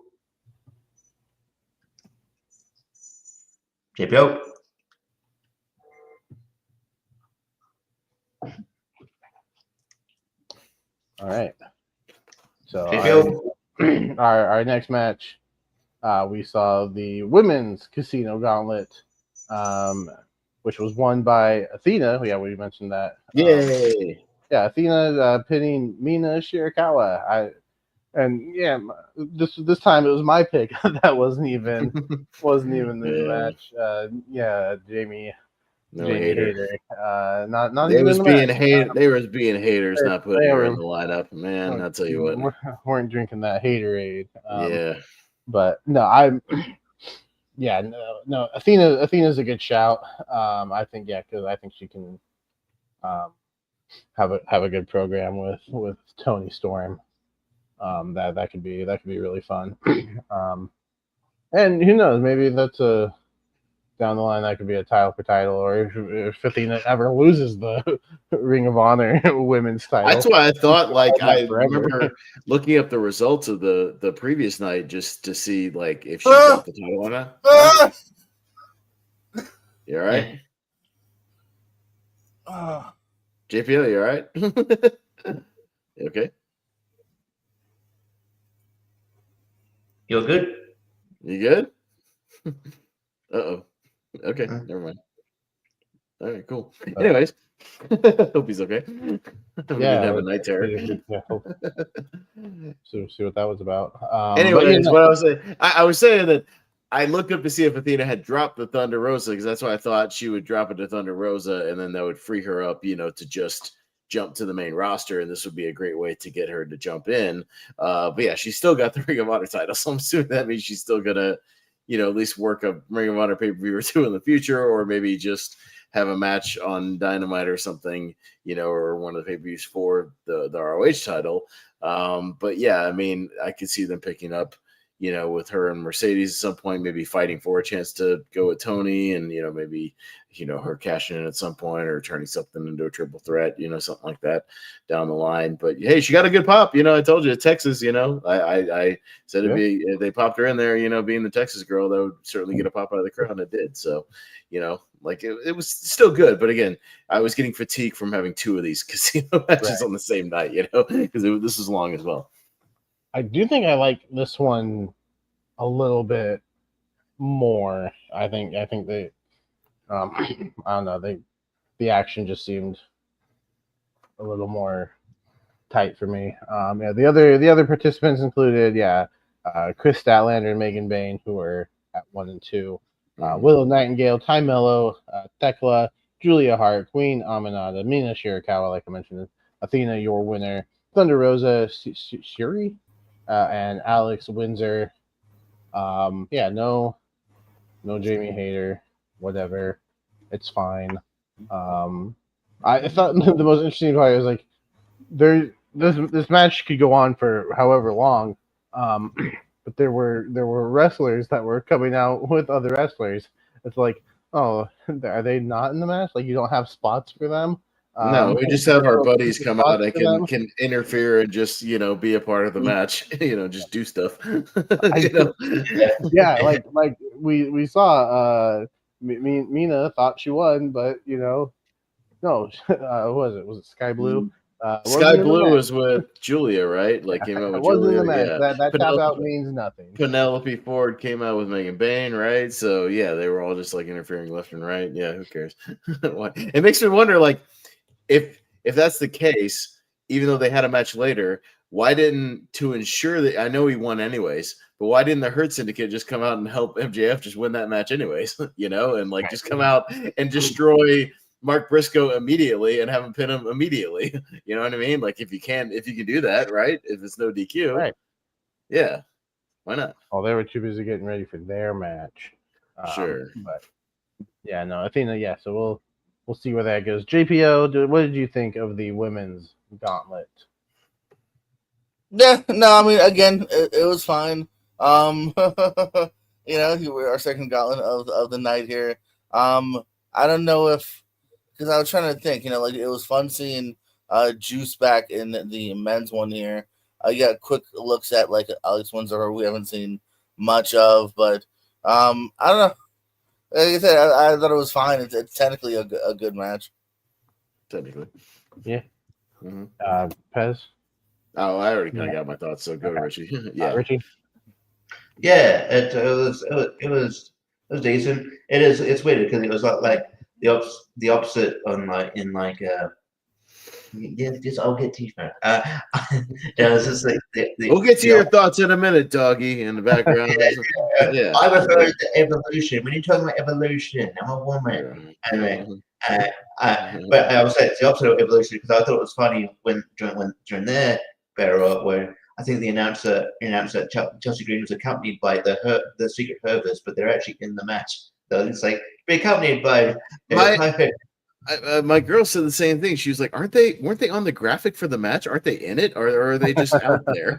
Like, I thought they were in it. They're in the graphic for the match of the show. And then they're just in the match. Like, he definitely said accompanied by. But anyway. Yeah. Would have been great if they just like used that and they were just on the outside the entire time, and it comes down to Chelsea Green and someone else, and then they enter the match like No, you were in the whole time. Well, actually, and if they changed it, I wouldn't have even minded that because they could have been like the ones protecting her from getting eliminated, on the outside, like catching her, throwing her back in, whatever, and that could have been like a recurring Right. thing, even if you didn't have them in the match. It's like, I mean, they were kind of trying to protect her anyways. So, but yeah, that's jumping ahead to Evolution. well, but So it's fine. Yeah. It's the opposite. It's the opposite kind of effect. But yeah, no, it was fine. Yeah, I should have probably. I think it was a good shout. I should have done that. I thought that behind Chris, so I thought, yeah, no, do Chris Statlander. No, that was a silly thing. They were gonna have both number one entrants win. By the way, I'll put it here because it's relevant. Some fucking, I don't even know why sometimes I have these press conferences. Some fucking idiot just decided to ask a question. It's like, what do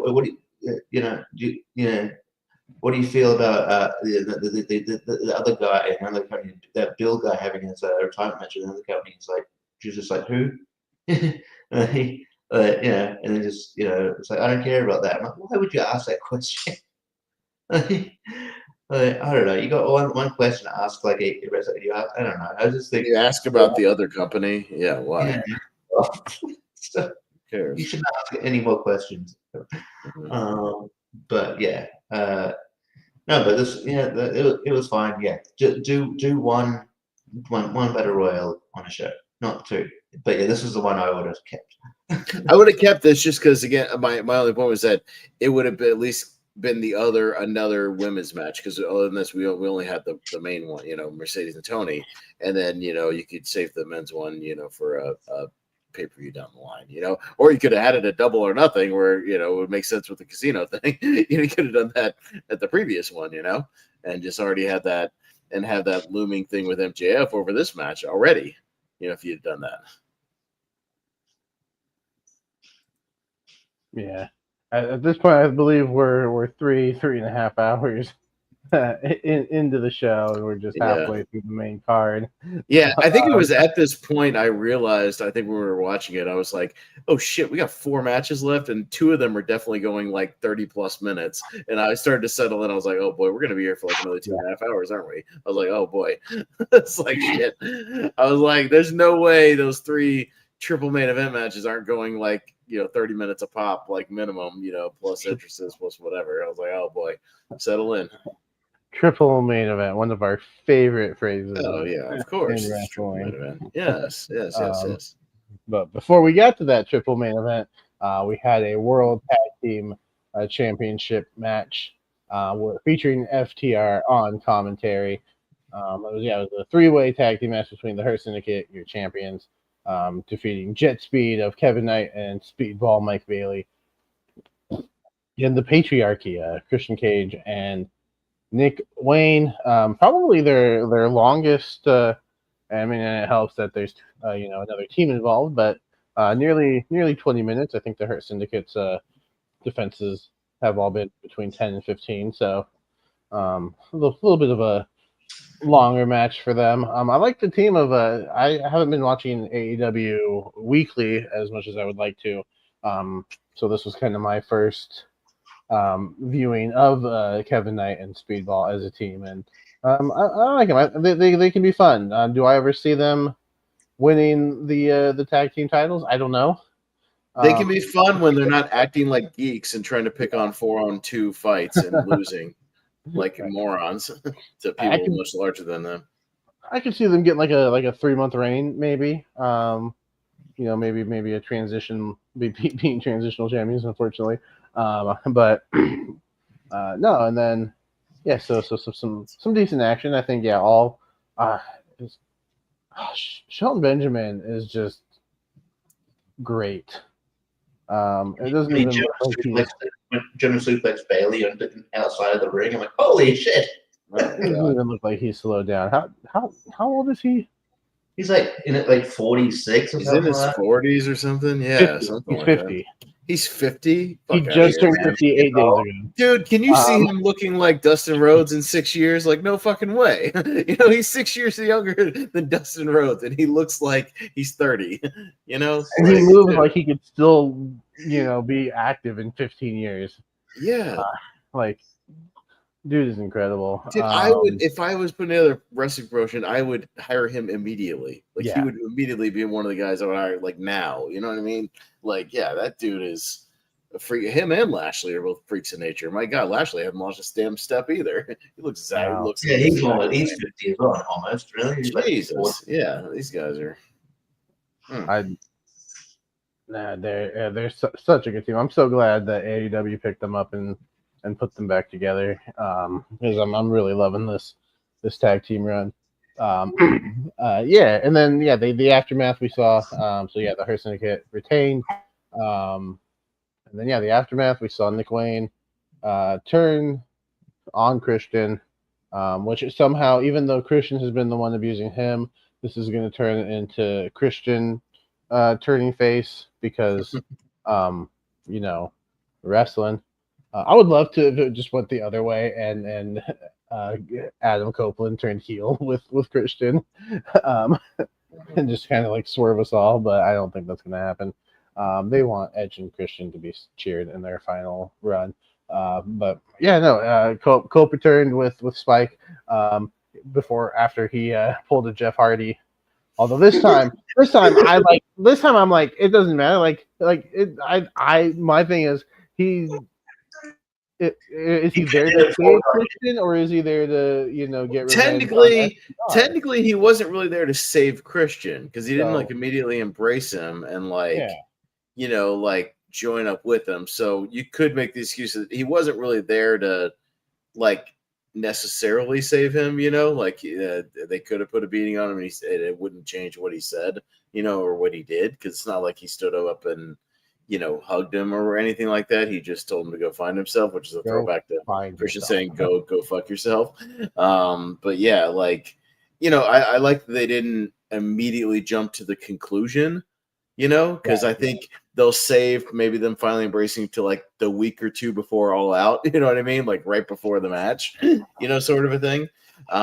Because obviously that's where they're going. But I like that they're at least they're going to give it some time to develop week by week.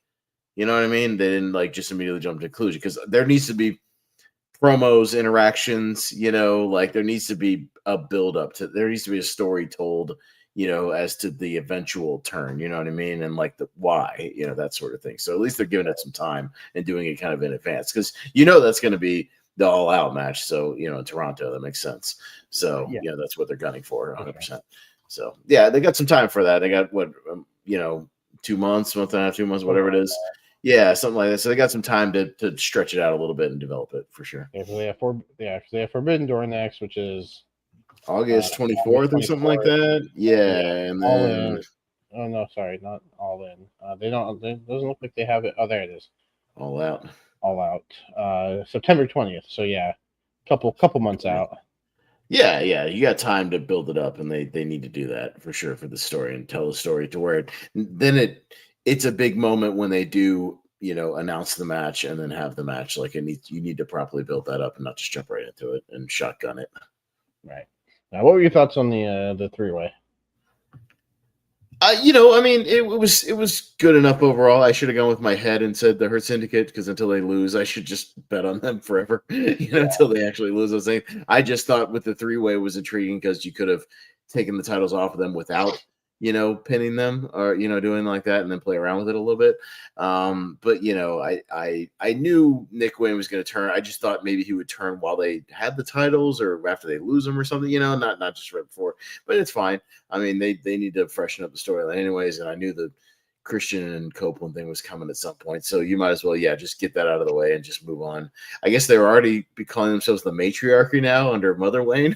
So on Dynamite, the matriarchy instead of the patriarchy. Yeah. So she's kind of the new leader, I guess, or whatever. I mean, realistically, again, the tag team needs some help. So if you just put Nick Wayne and Kip Sabian as a tag team kind of managed by Mother Wayne, that would probably be best for the current situation, and have them kind of drop just into the regular tag division. Just to get they need tag teams right now, you know what I mean? They need a tag team division, so just roll with that and then let Copeland and Christian go their separate ways. So I can see that. That's totally fine. So the match stuff was all right. I mean, it's your standard kind of, the Hurt Syndicate hurt some people in this match, no surprise there. 300 people. Yeah, I that's really good. hope that live entrance was a lot better. I heard live. I actually read something where they had problems with their headset, so the beat was off in their ear, so that's why it was kind of off while they were doing it. Because usually they're supposed to have like the beat in their ear so they can stay on beat, and it was like slightly delayed or something, so it was kind of off. That makes sense. Okay. Yeah. JPO, your thoughts on the three-way? And the turn. Yeah, no, yeah, no. I mean, that's the exciting part for me anyway. Is the Cope return, which I thought might happen at the show. It does. Because I'm excited for that reunion, the FTR match. That's a match. That's a money match. For me here. This is fine. All three teams are good here. This is the swan song, I guess you could say, for the patriarchy. Jet Speed. We'll see. If that continues to be a team or not. But good enough match here. I do have to note, you're probably going to lose me pretty soon. I'm still on that old laptop. I'm having a hard time charging it right now. Okay. So I'm going to die any minute. So I'm just going to. Do you want to just jump away? Just jump your thoughts on the rest of the show quickly before you die? I mean, you can. Your thoughts on the triple main event? Just get them all out really quick, rapid fire. You can. Go ahead. Yeah. If you had to ask me what my favorite women's match of the weekend was, I'll go Tony and Monet. I thought they had a really good back and forth match, and it has a real finish. It's the only thing that eats it above Io and Ripley for me is that I like a real finish. Okada Mega's pretty good. Again, these two can't really have a bad match. It's definitely not their best match. Go to New Japan and find out they get a little bit better, but hey, that comes with age. And then the main event. If you're looking for just a fun, bloody match here, and we all kind of joked previously about how many interferences there was gonna be. There was as it happened. Count. What did I say? I did say above or below 10, and that turned out to be a good marker because it got right there and just a little, ended up being like 11, so just over. So that was a good marker.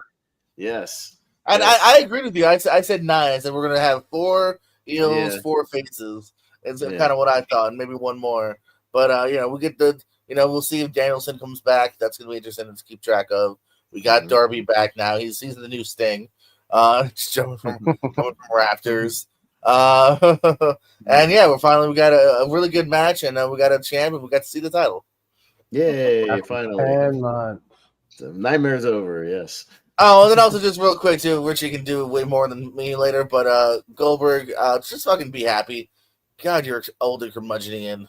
You're never happy, are you, Goldberg? He's never happy.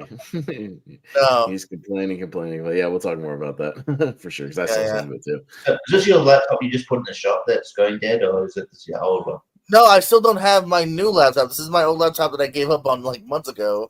So I'm just having problems all over the place. I mean, if you have to drop preemptively, I understand. That's up to you.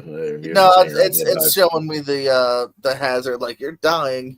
Okay, it's like when your gas light comes on in your car when you're running out of gas. It's like, if I was sitting straight up and like hardwired in, I'd be fine. But I'm just having a hard time connecting it to like a an extension. It's not really taking it. Understood. Right. Richie, your thoughts on the 3-way? Just the 3-way. You're sticking.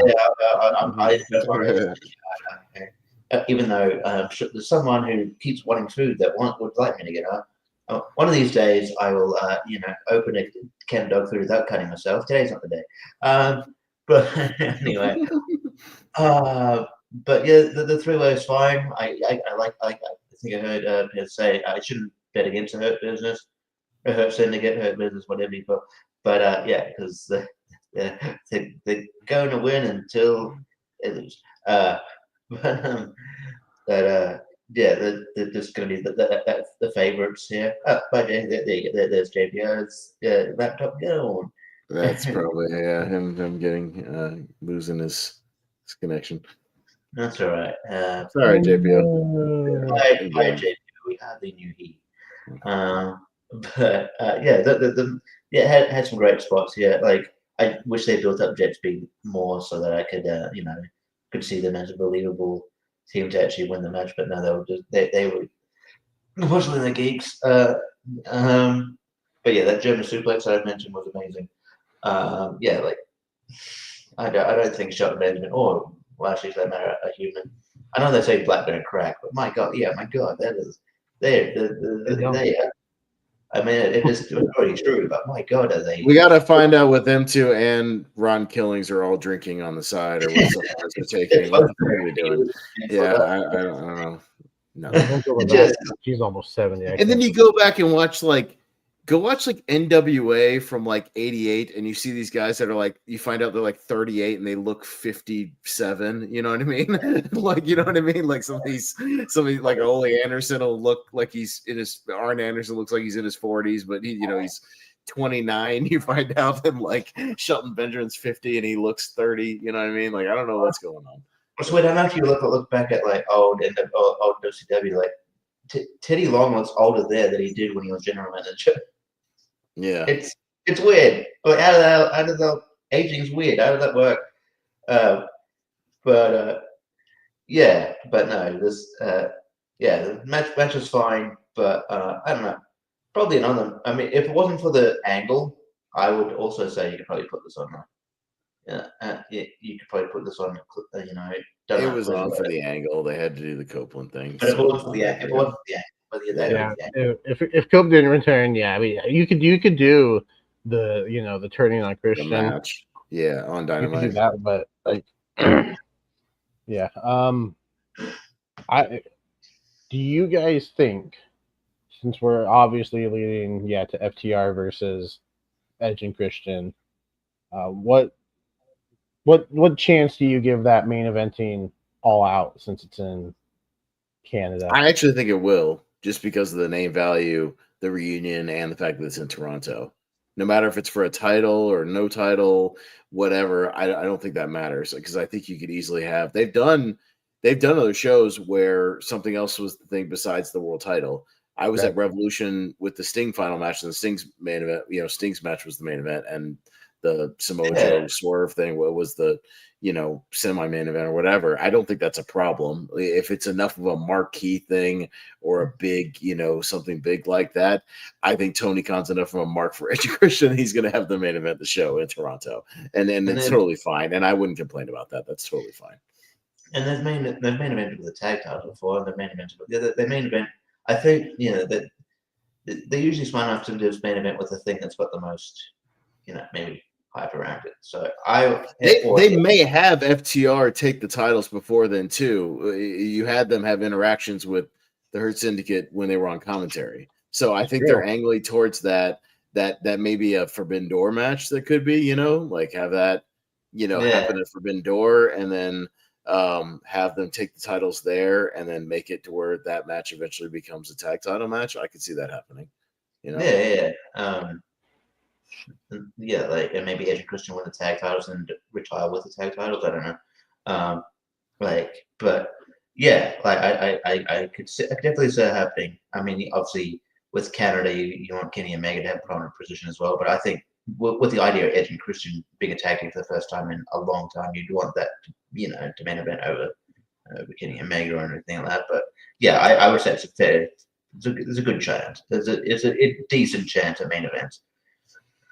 Are there any Canadian wrestlers they have that could challenge for the world title? Chris Jericho.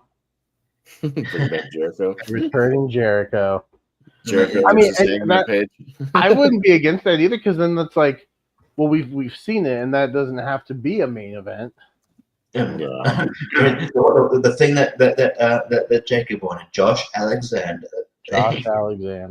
Yeah. Kenny. Well, I could definitely see Kenny Omega then maybe going back for his unified title at All Out. You know what I mean? Charlie's challenging for it. It's well, I could actually see, because Okada won it, but they've been angling that Okada and Takeshita are going to have a clash. They've been teasing that lately, so I could see that match at Forbidden Door, actually, the Okada Takeshita match, which is going to be really good, by the way, when they have a match. And you could have Takeshita win that one and run the match back with him and Omega. They have a history, and there, so you could run that at All Out, in Canada. So that would. You have to say that, like, Forbidden Door, like usually it's like a company versus with another company. What is the Forbidden Door this year?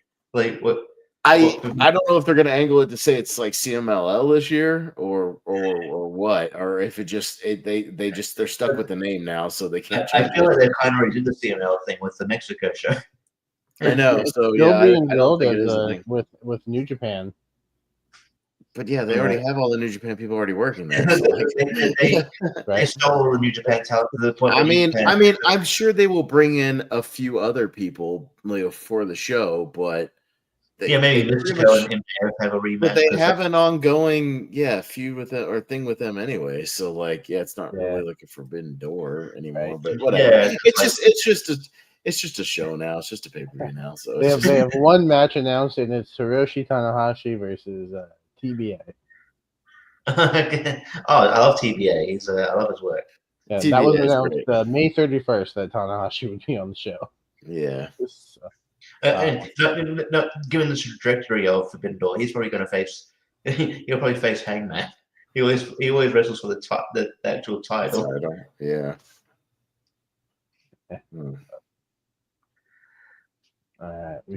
Our triple main event.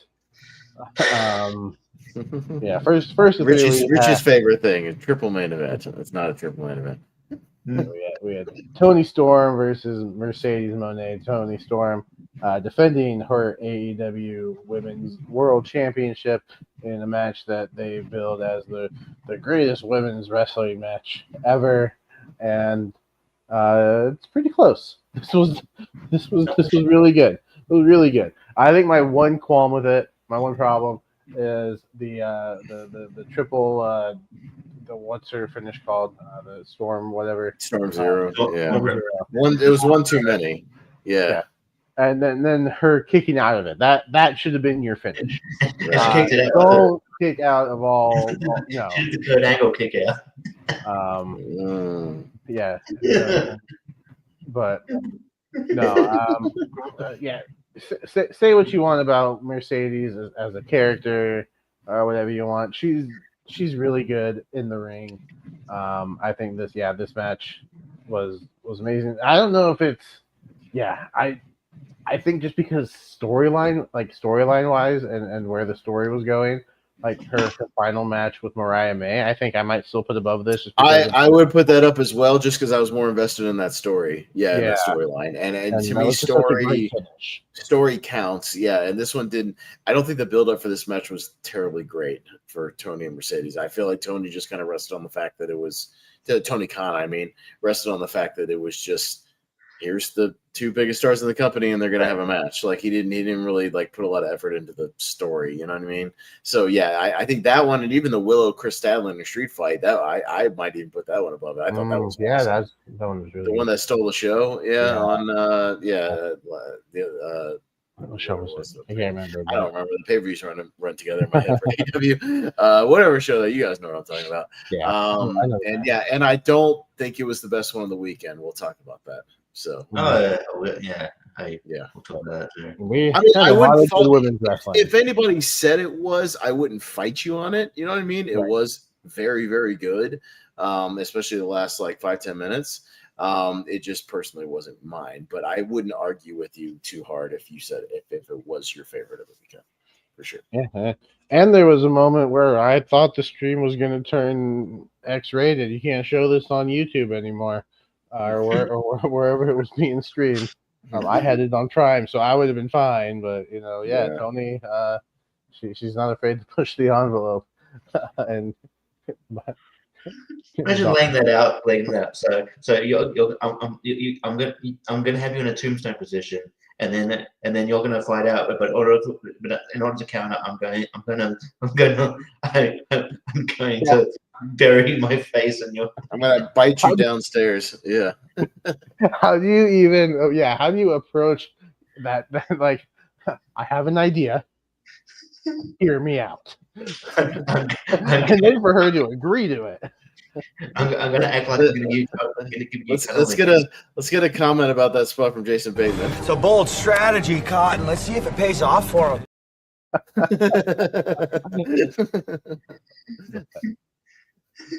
Richie, your thoughts on the match? This match is great. It's maybe I think it's definitely in the top 3 matches. In which match?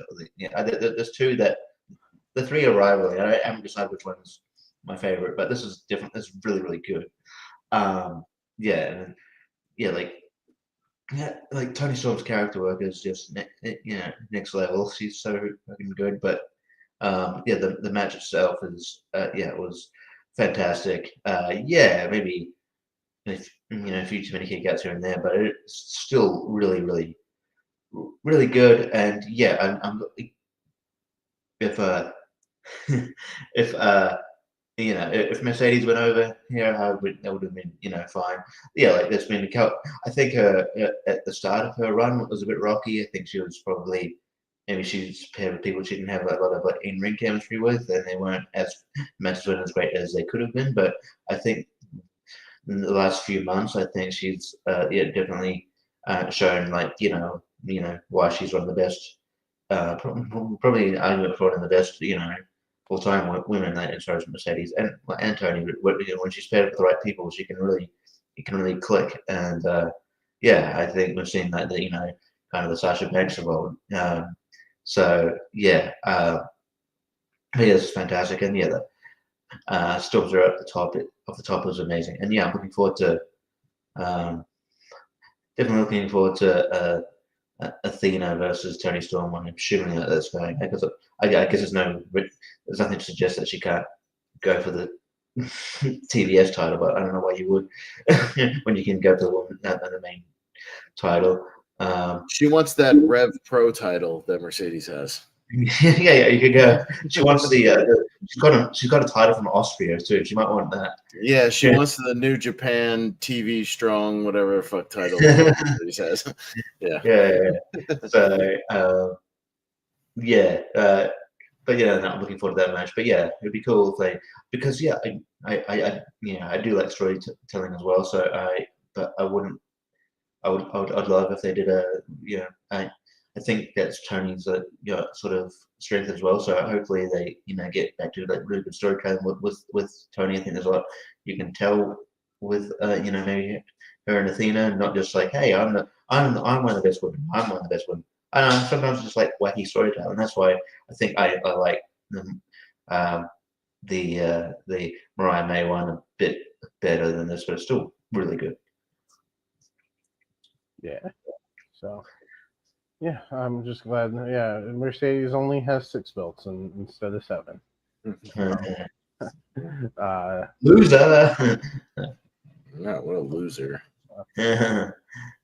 But the night was not over. We still have 2 30-minute matches to get. I think I had another crisis moment when I was like, "Oh shit, there's 2 more matches and they're each going to be 30 minutes long." Yeah, God damn, we got another hour of show. I was like, at this point, I was like, I think my carer had showed up, and I'm like, I thought this match. I genuinely thought this would be over by now. I got up at 5. I did too. So I had to take I had to kind of make a decision. I'm like, I'm just gonna have to get ready for the day and miss some of this match. So I took it I took a shower, did all that stuff, and then so I saw some of this match. Didn't see all.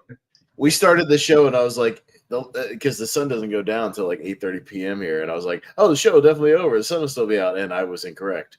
By the end of the show, I was like, I did not think I was going to be incorrect about that. It was a really good match though. Kota Ibushi would come out with Omega, and obviously Don Callis would come out with Okada. And even though Don Callis would get involved and hit and get on Omega, Ibushi would be like, stop it, and not get involved physically at all. It feels weird saying that this is like the worst Okada Omega match, even though it's still really, really good. That's just how good these two are together. Go back and watch their New Japan stuff if you haven't. It's fantastic. Some of the best wrestling you'll ever see. I think we were all on Omega. Like Okada's had this title for a long time. Give it to Omega and let him, take the new title going forward. And we were all wrong. Now it looks like it might be Okada and Swerve might be where they're going next. I have to, like I said, I wasn't able to watch Dynamite this week, so I don't know all the fallout. But I did see. Yeah, either that or they've teased a Takeshita thing. So Yeah. one of the two, and that could also be a thing because technically they're both heels, but Okada may have a rough relationship now that the EVPs aren't the EVPs anymore, so that could be maybe a potential for a face turn, could be, Yeah. So we'll see. But yeah, no, this match is really good. Yeah, once they hit that 30 minute mark, I'm like, all right, the finish is coming. 30 seconds later, it was over. It was like, all right, we've hit our 30-minute mark. Go to the finish. Reverse this, Rainmaker that. Yeah, there you go. Well done. Yeah, and then I think we were all, and it's nice to be wrong when it's a clean sweep as far as predictions go, and we're all wrong. It's like, oh, okay, well, that's kind of nice. But yeah, Richie, your thoughts on Okada Omega? I believe this was their 5th one-on-one. The 5th match, yeah, one-on-one. They've had other stuff, tags and things, but yeah, their 5th. Because I looked up, people were ranking their singles encounters, their articles and whatnot. But yeah, this is number, and they were 2-2, by the way. So this was the rubber match. Out of the 5. Yeah, I mean, it's weird to say, because the bar is so high that maybe it's going on with too high expectations that I might be disappointed about this. But it's just it's still really good. I just don't think it got into that gear that the other ones got into. But it was still still a fantastic match, and I like Don Castle's heel work on the outside, especially when he ran into the he scurried into the crowd. Into the crowd at one point. That was really funny. But yeah, they have obviously have tremendous chemistry, and it was really good. Wouldn't shock me if there was 6 matches down the line before that's all said and done. But I thought it was really good. Just a notch below the previous encounters, but still really good. And I didn't expect Okada to win. But hey, sometimes unpredictability is good. And look, Omega is fine. He'll be okay. I think he'll be all right. It's not going to hurt him a bit losing this. Really good. Just not to the level of the other matches. We'll see what that young man Kota Ibushi has to. Right, Pez. Yeah. No, I mean, I don't understand why Kota wouldn't at least punch Don Callis. I can understand not wanting to get involved in the match, but go punch the guy who's punching your guy. Go scare him off or something. Do something. That seemed a little ridiculous. But anyways, yeah, I mean, saying it's their lowest ranked match when maybe even their lowest ranked match is still a 4.5, 4 and 3/4 star match is still not saying anything bad. It's just when I think it was their 3rd match or something, Dave Meltzer gave 7 stars or whatever the fuck it was, that thing. It's getting to the point of absurdity. So, maybe slightly higher expectations. And their last match was 7 or 8 years ago. It was 2017, 2018, something like that. So, it's been a while. So, these guys are a little older, their knees are a little rougher shape, things like that. So it's not going to be, those first couple of matches that they had that blew up the internet and everybody was, watching on YouTube, whatever, trying to find. I did the same thing. I was watching on YouTube the next week when people uploading them, that sort of thing. But it's still a really good match. And I could even see him running it back one more time. Like I said, maybe potentially with Omega in Canada, that could be a thing, or somewhere else down the line. Maybe put on a different stipulation, do a 2 out of 3 falls or something like that, just to mix it up a little bit. Something to that degree. It doesn't have to be anything crazy like a street fight. It could just, do 2 out of 3 falls. That's fine. But yeah, no, still very good. So I think it's just also doing I think the crowd knew it was going to go 30 plus minutes. So, and you're 6.5 hours into a show at this point. So it's just you're kind of just waiting for that final 10 minutes or so. So you put this on any other show that's 3 or 4 hours instead of 6 hours. And it's a, potential match of the night, Right. I've been looking at Richie's name and I've been trying to figure out what it means. And I just realized that we lied to JPO because Io Sky is not the the champion. Well, yeah, but but- she was. I mean, she's still in the title because she was the champion. She's going to be up. She's one of the top women. She's always going to be up there. Yeah. If you're watching JPO, sorry. Because that's right, he could have drafted Naomi. That's true. Oh, well. Io Sky's a solid pick. She gets on television. She wrestles. She's also his fault for not keeping up. Yeah. But yeah, no. Then finally, yeah, our main event. Yeah, it was 5 o'clock my time, 8 o'clock for you, Pez. Yeah. I think it was like 8:30 or something. It was even later than that. I was like, oh my god. Yeah, I think it was. But yeah, they started the promo and then they started the entrances, and yeah, by the time it was because it was like the first hour of Saturday night's main event was just about. Well, we all thought it'd be over by Saturday night's main event. We're like, oh, you can get off here, go watch Saturday night's main event. And like, I think the show ended and they were already halfway done with Saturday night's main event when we switched over to it. Yeah, that was kind of bonkers. Yeah. But yeah, no, yeah, Texas Death Match, Hangman, Moxley. It was bloody, it was brutal, it was everything we thought it would be. The interferences, Pet set the line at 10, we got to 11. We saw Darby Allin return, we saw Bryan Danielson get involved, which I kind of thought was going to happen. There was a number of interferences that could have happened, and we didn't see the ops. So yeah, they must have been with Joe in the the local medical center, local medical facility. But yeah, no, a number of interferences. Yeah, some brutal spots, a bed of nails. Some nasty spots. Moxley got stabbed with a fork. Yeah, the middle of the spot. Yeah, right, like at the start, and you could tell it was legit because it's like they closed up on it, and Hangman literally just went right into his head, and he immediately started popping blood, like right out of his head. The gash opened up wide.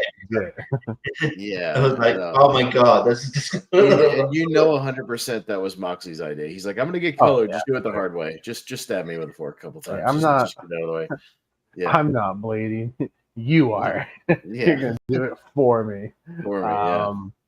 But yeah, I mean on Cage Match, this currently sits at a 9.61 out of 10.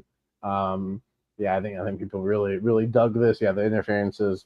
They all made sense. Storylines were woven throughout, and yeah, he was finally able to get into that briefcase, and we didn't know if it was going to. We didn't know what was happening. At the time, we were like, "What's he doing? Can he not? This is awkward. Can he not get in?" Yeah, I was worried that they haven't opened it for so long. Yeah, the thing was jammed or something. And I was like, that'd be awkward way to end the show. If it was like if the thing was jammed up and he couldn't physically open it, that would suck. I'm glad it's Hangman, but honestly, you could have put anyone in this spot, beating Moxley, and I would have been fine with it. I'm happy it's someone that over with the crowd and seems to be redeveloping their character, because he was a despicable heel at one point, and now he's like the most over babyface in the company. So yeah, really cool. Great way to end the 8 hours of AEW. Pez, what were your thoughts? Yeah, I think Hangman has been kind of like almost like how WWE, kind of naturally worked Roman Reigns from being a heel back to a babyface, like fairly naturally, just through story progression and letting the crowd kind of dictate that. Those are kind of the best ways to do it, is when you let the crowd kind of dictate, when it's time to do a turn. I think the Hangman character has come a long way and has been one of the better, like, developed sort of characters and stories. And the stuff with Swerve, has been a cornerstone of that for sure. The way they've kind of kept going back to that, dip in and out of it here and there, but keep it a thing. And I think having Swerve be the kind of the last guy to interfere and being like the catalyst of everything, and even taking that hesitation, we saw in the match where you wonder, like, all right, here's the decision. What's he going to do? He said he didn't want Hangman. Both those guys have said they didn't want either one to be the champion, right? Would do anything they could to prevent that. Or maybe he thought about what's the greater good for the company, in this case, and that's probably what he eventually went with, in his logic. And throwing him the chain and then, throwing back to their match where where Swerve, choked him out with the chain, you know what I mean? And him choking out Moxley. Kudos to Moxley, by the way. That sell job he did on the choking spot was really, really good. So and God knows with Moxley, he might have just said, just do it for real and just let me just flail around for real, just to the point of, passing out right before I'll tap right before I pass out, that sort of thing. So yeah, kudos to him.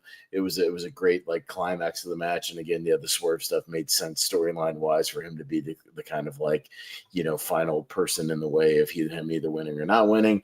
And they could still play off that in the future. I mean, they could still run this back in the future, man. There's no reason to say they can't have Paige just Swerve for the title now. You know what I mean? Like that could definitely happen in the future. He could say, you owe me, you owe me this one, but maybe we're going to go back to having just like a respectable one-on-one match, not try to kill each other, you know what I mean? Just having like who's the better man in the ring. It'd be like the opposite. Who's the better man in the ring rather than who's trying to kill each other with cinder blocks, So I could actually see it going back in that way. But yeah, like it was a great like moment and a great culmination, and I'm glad they were still able to get the crowd into it. I was worried about that, that you're 8 hours in, how fatigued is the crowd going to be? But they were able to get there, and yeah, it ended up being a really great like moment that I don't want to say it was worth the 10 months of nightmare we had of fucking John Moxley holding this title hostage, but it did make for a great moment when Hangman finally pulls like the belt out and got a big pop, you know what I mean? Like, and it worked, as far as like, yeah, finally there it is. God damn it. Finally. So, it worked storyline wise. I didn't want 10 months of this. Like, thank God it's over, and I'm happy to be wrong on my predictions. Like I said, I'm happy to be wrong that Moxley did not win. I'm more than happy to be incorrect on that. Yeah, finally we're moving on from this shit. I'd be fine if even Moxley took some time off. I mean, he deserves it if he wants to, take some time off, come back, refresh a little bit, and I'd be fine with that. But yeah, a great way to cap off the show. Really good sort of WrestleMania 40-ish, style main event. You know what I mean? That worked, and it was a nice culmination for sure. I think that's what they were going for. Right. Yeah, Richie. Yeah, I think it may be time to just bench put the even the Death Riders on the bench for a bit to just give them a break. And I said on the bench, Brian Albert, not bench. There's two different things. If you read the end argument with Tom Lawler about on the bench and bench, because they mean two different things. Yeah, I just think just sort of maybe give him a chance to even to Moxley and even maybe Death Riders in general. But like the match itself was bloody. It was great, and just a good combination. And I also like good combination into Hangman's journey here, and also like the nice touch of he went back to his old babyface theme. I'm like, he's got his music back. He's got his old music back. So yeah, that was a nice touch to kind of his whole character progression, coming full circle here. And it's fantastic, and happy to see who's going next. And I think it was Pez that spotted the bed of nails under the ring beforehand, and you're like, oh, yeah, they're going to use that. I called that too on our freaking show before. I said I'd watch him whip out some stupid bed of nails type shit in this match, and sure enough, he did. And he got the buckshot lariat into the. I'm like, oh god. Yeah, that was brutal. And I went back on YouTube after the show and I called it. They had the professional whistler. I said it was a fistful of dollars, and it was a fistful of dollars. I know my spaghetti westerns. When they had a professional whistler whistling the fistful of dollars name, and I was right. God damn it. That's what that was. I had the correct Sergio or Ennio Morricone theme. That was cool. I think that the whole the whole presentation and the whole match was really good, and you do get a sense. So obviously AEW is not without its issues, still, but they're in a much better place than they were a few months ago. I feel there's definitely I feel like there's definitely more things kind of working than not, and I think the people they're kind of the ship has been righted, so to speak. I think, like there was like 6 months ago where I thought, man, it's not the AEW it was when like when it first started, but now it's sort of it's I don't know, it's recovering, so which is good to see. Yeah. So, Pez, your overall thoughts, maybe a score out of 10. This is actually tough to score because I think overall the show was quite good, especially the back half of the show. I think almost everything from the Bucks, Ospreay tag match on was like really, really good. Maybe outside of the Hurt Syndicate thing, like, which was fine. Like, there was a lot of great matches on the show. The length does hurt it, though. You know what I mean? Like, it can fatigue you. I think if you watch the show maybe in pieces, just watch matches in a vacuum, it could really, really work. So I'm not going to go as far as to say it's like one of the best show of the year. I do think it was a very good show. It might still be AEW's best pay-per-view so far this year. But yeah, they've got to address the length. It's just too much. I know Tony wants to do that, but yeah, do just go back to one gauntlet next year at least. I'm gonna go an 8.5 out of 10 because I think the length would prevent me from going any further than that.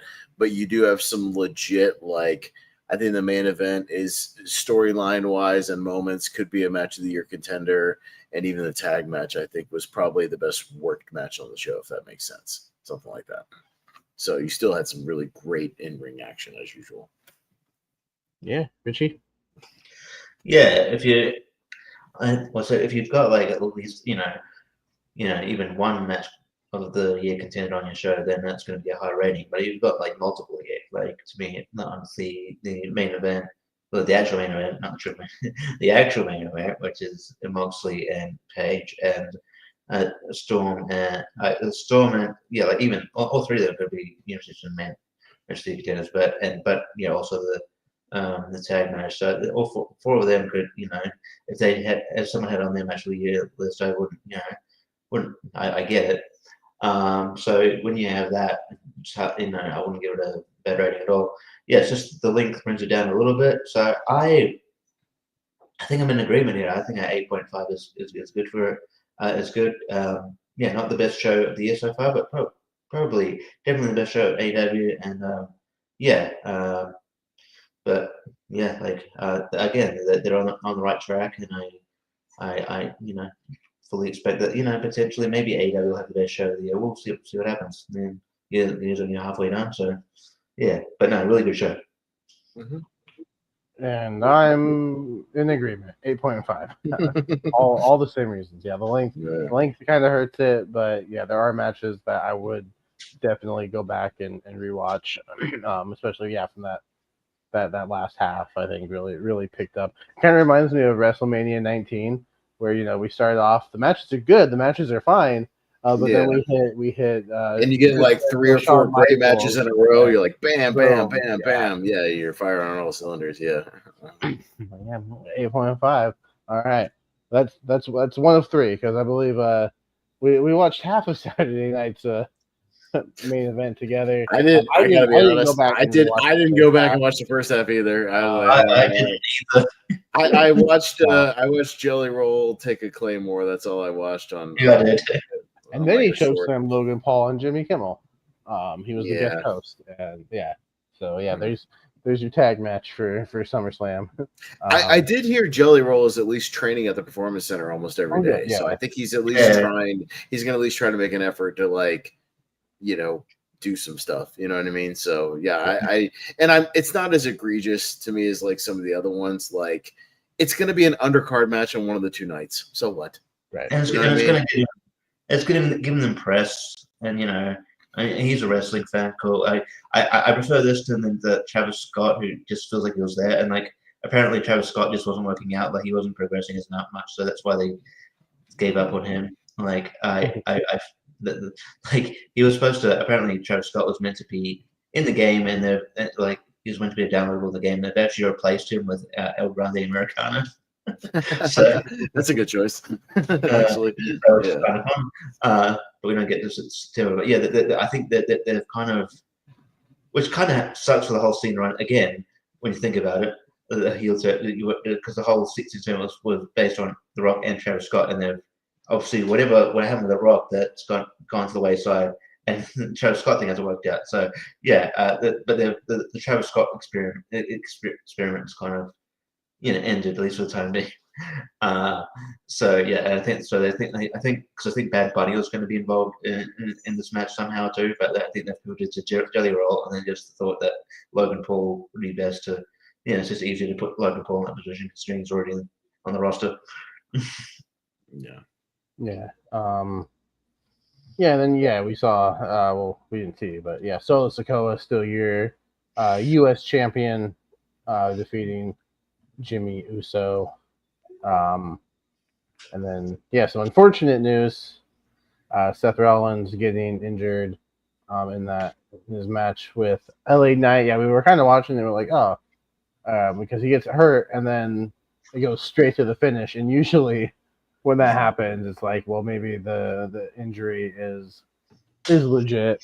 I believe he was on the Rich Eisen show, I think, maybe doing an interview and talking about, he got seen in Birmingham where the specialists are. And he's like, I'm not a doctor, but I know my body, and my knee is telling me that I could be out for an extended period of time, which is unfortunate because he is Mr. Money in the Bank, and who knows what an extended amount of time.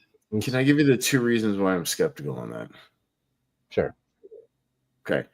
One is that there was a reporter from one of the websites that 2 days before Saturday night's main event said, I'm getting word that there could be a Seth Rollins injury angle on the show. And he reported this 2 days before the thing. And then coincidentally enough, there's an injury angle on the show. And then also my second reason is that now, oddly enough, what's CM Punk doing on SummerSlam? He's back in a title match. And what has Seth Rollins said he's always going to do? He's going to, till his dying breath, he's going to make sure CM Punk never wins the world title in WWE. Oh. I'm just saying. Yeah, and I'm skeptical. You know what I mean? Like it could be an elaborate thing to just pull the rug out from under him once again. You know what I mean? When he least expects it. That's all I'm saying. It'd be one thing if you didn't have the Money in the Bank thing, but it'd be interesting. It's interesting that him being out, now you're like, oh well, it's just to create now it'll be an extra surprise if he cashes in or whatever. Mm-hmm. But yeah, because I didn't click on the video, but there's I think there was an FOW video that said, "Don't be surprised if Seth Rollins cashes in sooner or later." Okay. But so I'm in 2 minds about it as well. But it'd be pretty elaborate. Yeah, it'd be pretty. Elaborate, I guess. But you never know. I'm just saying he could pull another heist and pull the rug out from CM Punk once again. You know what I mean? Leave him frustrated and just keep it going. I mean it's one of the ongoing storylines in WWE, the back and forth with them screwing each other over. You know what I mean? I'm just saying. I don't be surprised. Don't be shocked. That's all I'm saying. Look, if it's legit, it's legit. But I just never know in wrestling anymore. You just never know. It's wrestling is wrestling, man. No, it's hard fair, to tell. Yeah. Unless you're making a heartfelt crying speech like Adam Cole did, on the brink of tears. I don't know if I necessarily believe you. When he tore his leg that one time, you could tell it was legit because they showed him in the hospital and Well, I was at the show where what's her name? The woman, Zoe Stark got injured, and that was I could tell she landed horribly. You know what I mean? And she immediately started screaming, and she Rollins wasn't screaming. He went down and was like, "Ow, my knee." Yeah. And there was weird, just awkward stuff. If it was really that bad, I'm just saying it seems a little off. To me, I'm it didn't look that bad. So I don't know. I know injuries can happen on the littlest of things, but I don't know. I don't know about this one. I'm not so sure. We'll see. could pull the miracle, like, oh my god, I don't need the crutches anymore all of a sudden, or I'm out of the wheelchair. You know what I mean? Like, it's just who knows, man. That's all I'm saying. If you would have told me that the longest match on Saturday night's main event would be the Goldberg match, I would have called you insane. But it was nearly 15 minutes. His retirement match with Gunther retaining his title. I don't think that was ever in doubt. It's being billed as his retirement match. So Gunther wins the title to drop it to Goldberg, only for it to be immediately vacated, and then Battle Royal on Monday, tournament, whatever. So no, JPO had nothing to worry about. But apparently, even though I thought it was actually a good, well-worked match, apparently it's still not good enough for Goldberg. That's not good enough for Goldberg because he was upset. He got cut off, but like you're on fucking TV. They got stuff to do. I'm sorry. You're on NBC. They have time slots. Yeah. Oh, we wouldn't cut her off for Undertaker. I'm like, yeah, you would if you're. If it was on NBC, they would. They don't give a damn about like, who's talking. They don't give a shit. You would. Why do you have this uploaded on YouTube? The whole thing. They did, and that's what they did. did. If people want to watch it, they will. It was on X and YouTube 5 minutes after it was over. Like, chill. Why do you have this fucking chip on your shoulder? What was wrong with the match? Did you want to win? Was it because you weren't booked to win? What I don't understand. What he wanted what he wanted out of the match. I don't understand his gripe. He's just he's never gonna be satisfied with what would his perfect retirement match be? I don't he should be grateful that they gave him one. Squashing yet another person in a minute, is that what his idea of a retirement match is? Somebody else. When it comes to WWE only, he had a 1 year run. Very mediocre run. And then came back for sporadic appearances, starting in 2016. And he fucking won the title twice during that run, dude. Yeah. Like, get the fuck out of here, bro. Like, you won the title, 3 times total in your WWE run or something? Because it was like one world heavyweight title, and then didn't he win the Universal title twice? He won it twice. Bro, like, what else do you want, dude? They gave you the title 3 times during your WWE run, dude. That's more times than you had it even WCW. Like, fuck out of here, man. They're not going to give many people like that a chance because they're not going to give people nearing 60 a chance like that. And so they gave you a chance because you're Goldberg. And you're still like, nah. Like, fucking have to be grateful. It's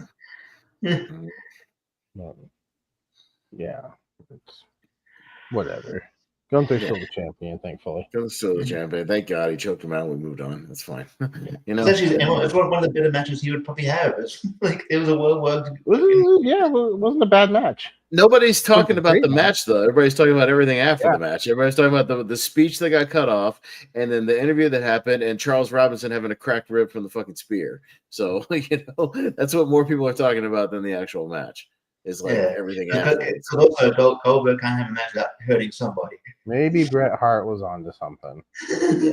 Bret Hart came out right afterwards. It was like, nobody's safe in WWE around this guy. Fucking referees, cameramen, wrestlers, fans. Nobody's safe around this guy.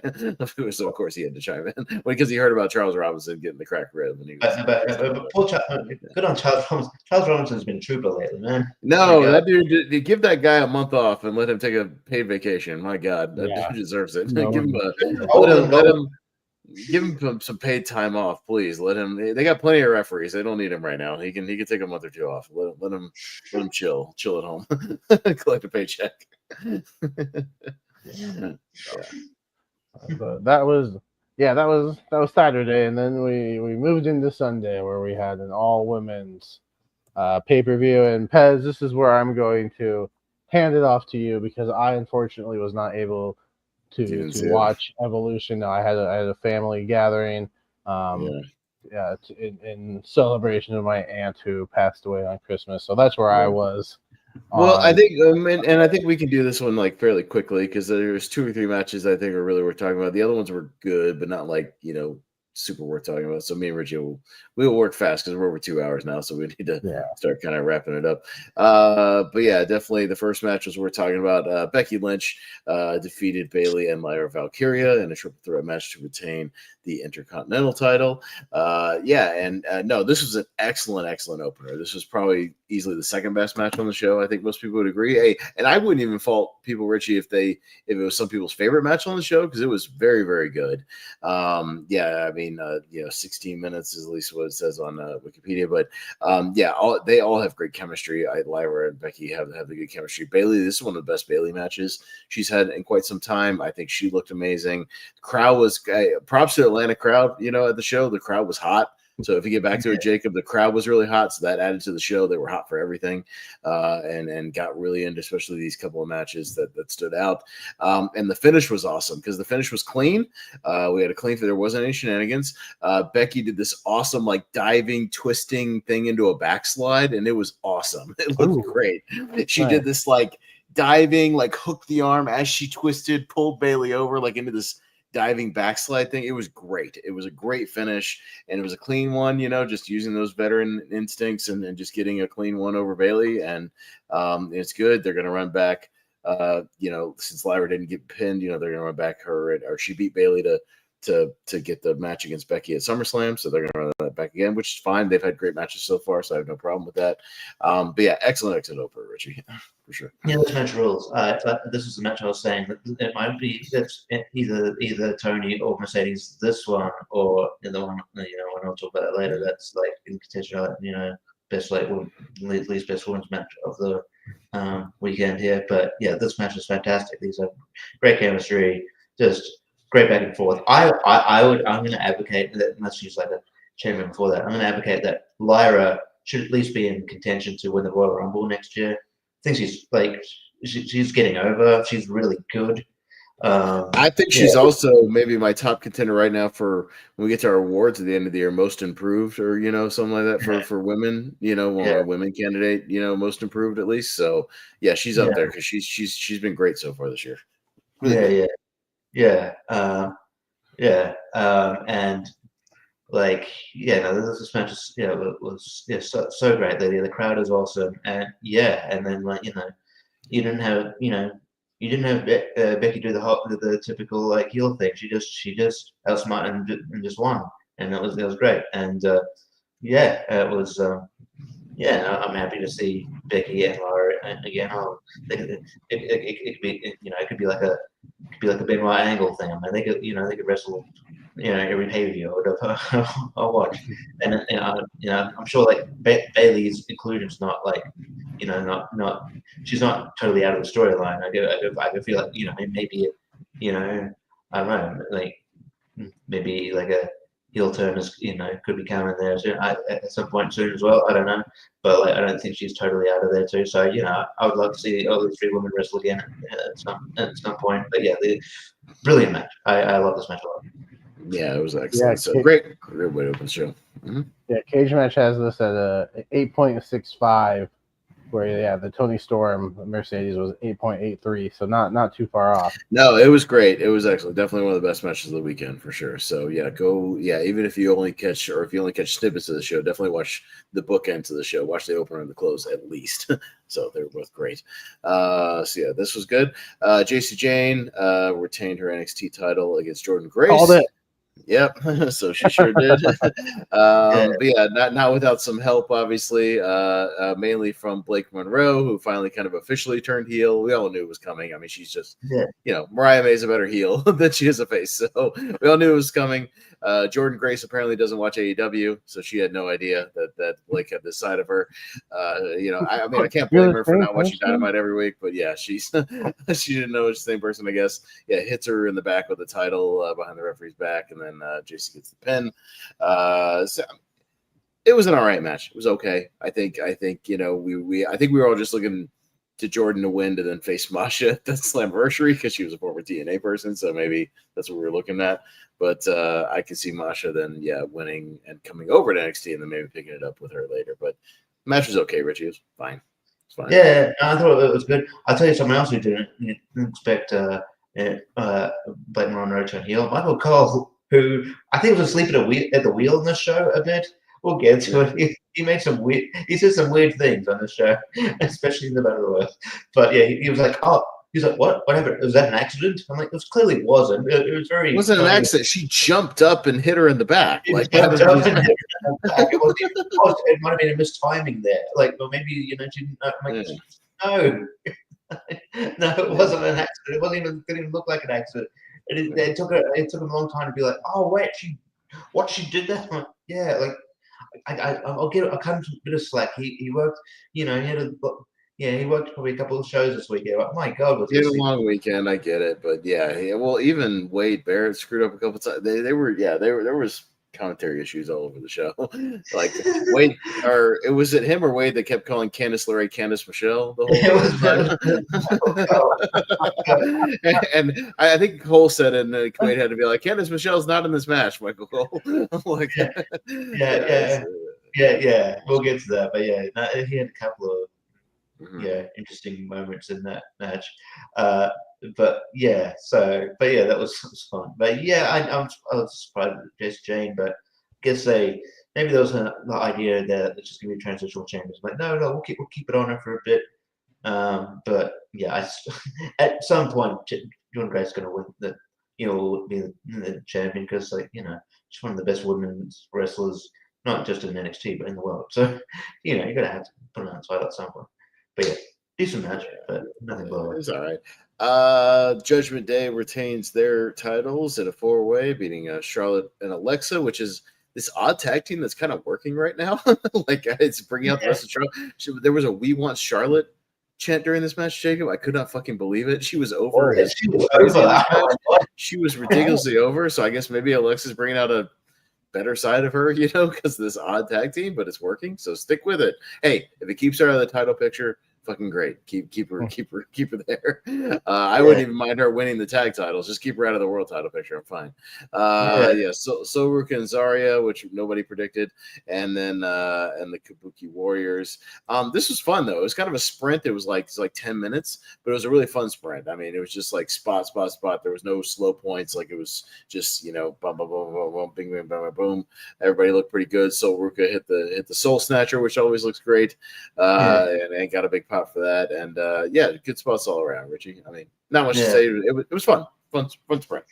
The only confusing part is that they've made Sol Ruka kind of look like Charlotte, so she kind of looks like her a little bit. Like this with the blonde, she used to look more surfy, and then they kind of made her look less surfy. To because we need more blonde women in NXT apparently, and but like the matches, match was really good. Yeah, like basically they're forming they're basically doing that story of like they're learning the bond is strengthening between Alexa and Charlotte because I think Charlotte saved Alexa at one point, and then they're learning to get along.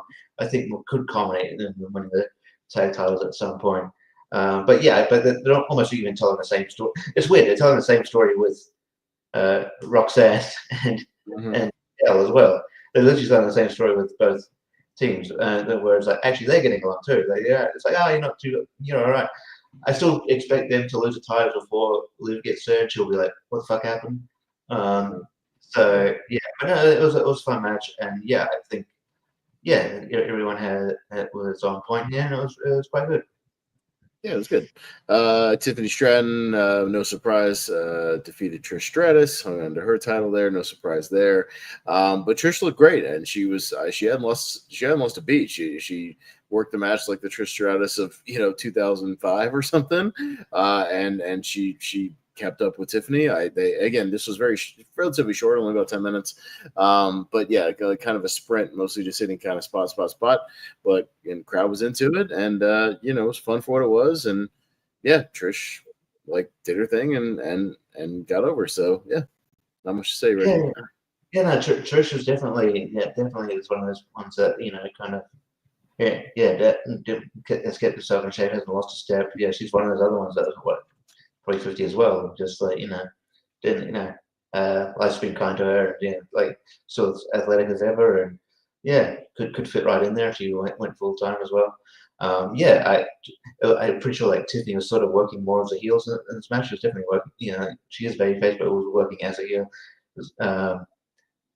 Yeah, I thought when she hit the moon, when she hit the PME Prince moves or whatever, I thought initially she hit like landed right on Trisha's face, but then on replay kind of missed her. So, but it was it was a fun match. I think these women have great chemistry, and obviously there's a lot of Tiffany there's a lot of Trish in Tiffany, so that it makes sense to this match. I wish it had more build up, but yeah, like I think this match was pretty good. Yeah, for sure. Jade Cargill defeated Naomi in a no holds barred match. Probably one of Jade's better matches, so far in WWE. I think the intensity was there. They again had some fun kind of plunder stuff, some kendo sticks. They did a interesting spot where the placement of the thing they didn't make any sense. Like there was this TV that was just like laid up or attached to the outside of the announce table, which made no sense. I don't know why, but they did a thing where Naomi like drop kicked Jade, like while she was laying in front of the TV, and there was like a puff of smoke that came out of it. That was kind of cool. Popped the crowd. Decent little spot. They did some table stuff. The finish was good. Jade hit her what's she call that thing? Her finish. The jaded or whatever. Jaded, hits the jaded off the second rope through a table, onto Naomi. So a good little finish there. Popped the crowd. But yeah, it was good. Kind of matched the intensity of the feud. I can see them running this back again. Again at some point with another stipulation, for sure. But yeah, and I think it threw the crowd off the scent of the main event that we'll get to, Richie. So yeah, I mean, I think it kind of did its job. Yeah, especially like I thought it was interesting. I was like, oh wait, the Tiffany match is going on before the Naomi match. Okay, I'm like, yeah, because I thought maybe Naomi, would have a match and then maybe cash in on Tiffany. But I'm like, oh, okay, interesting. Like the actual match, I think Jade's last good match was against Naomi. I think that I'm glad Naomi's getting a credit now because she's great. And honestly, I know she's been in the. It sounds weird because I know she's been in the company for so long, but could she be nominated for like most improved or like kind of like the kind of not most improved but like most like maybe breakout?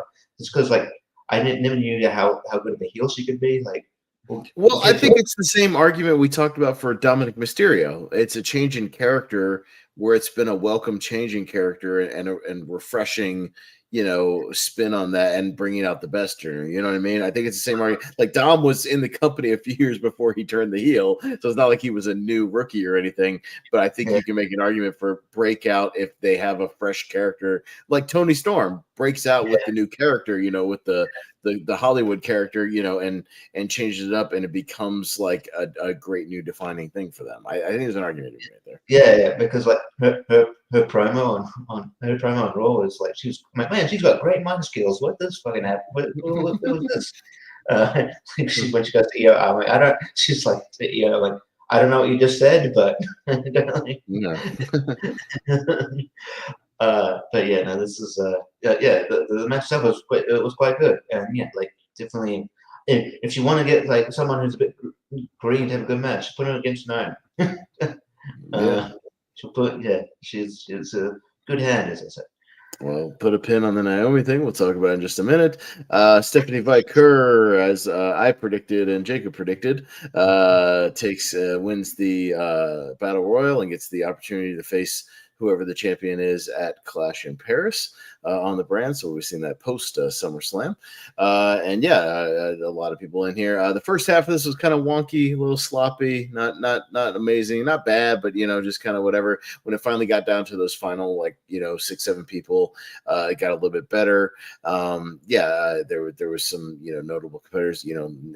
Nikki Bella hung around for a while. Nia Jax, Lash Legend looked great in this match. They really broke her out, and she had a really, really good showing. I think they like her a lot. Not that I think she's going to like the main roster anytime soon, but I think once she does, I think she's going to get a push because she's got that big size with her. She looks great in the ring, so she works big, you know what I mean? So then they need that. That's what Kevin Nash told Raquel to do, and she actually worked a little bigger in that tag match too. When you have that, you need to use it.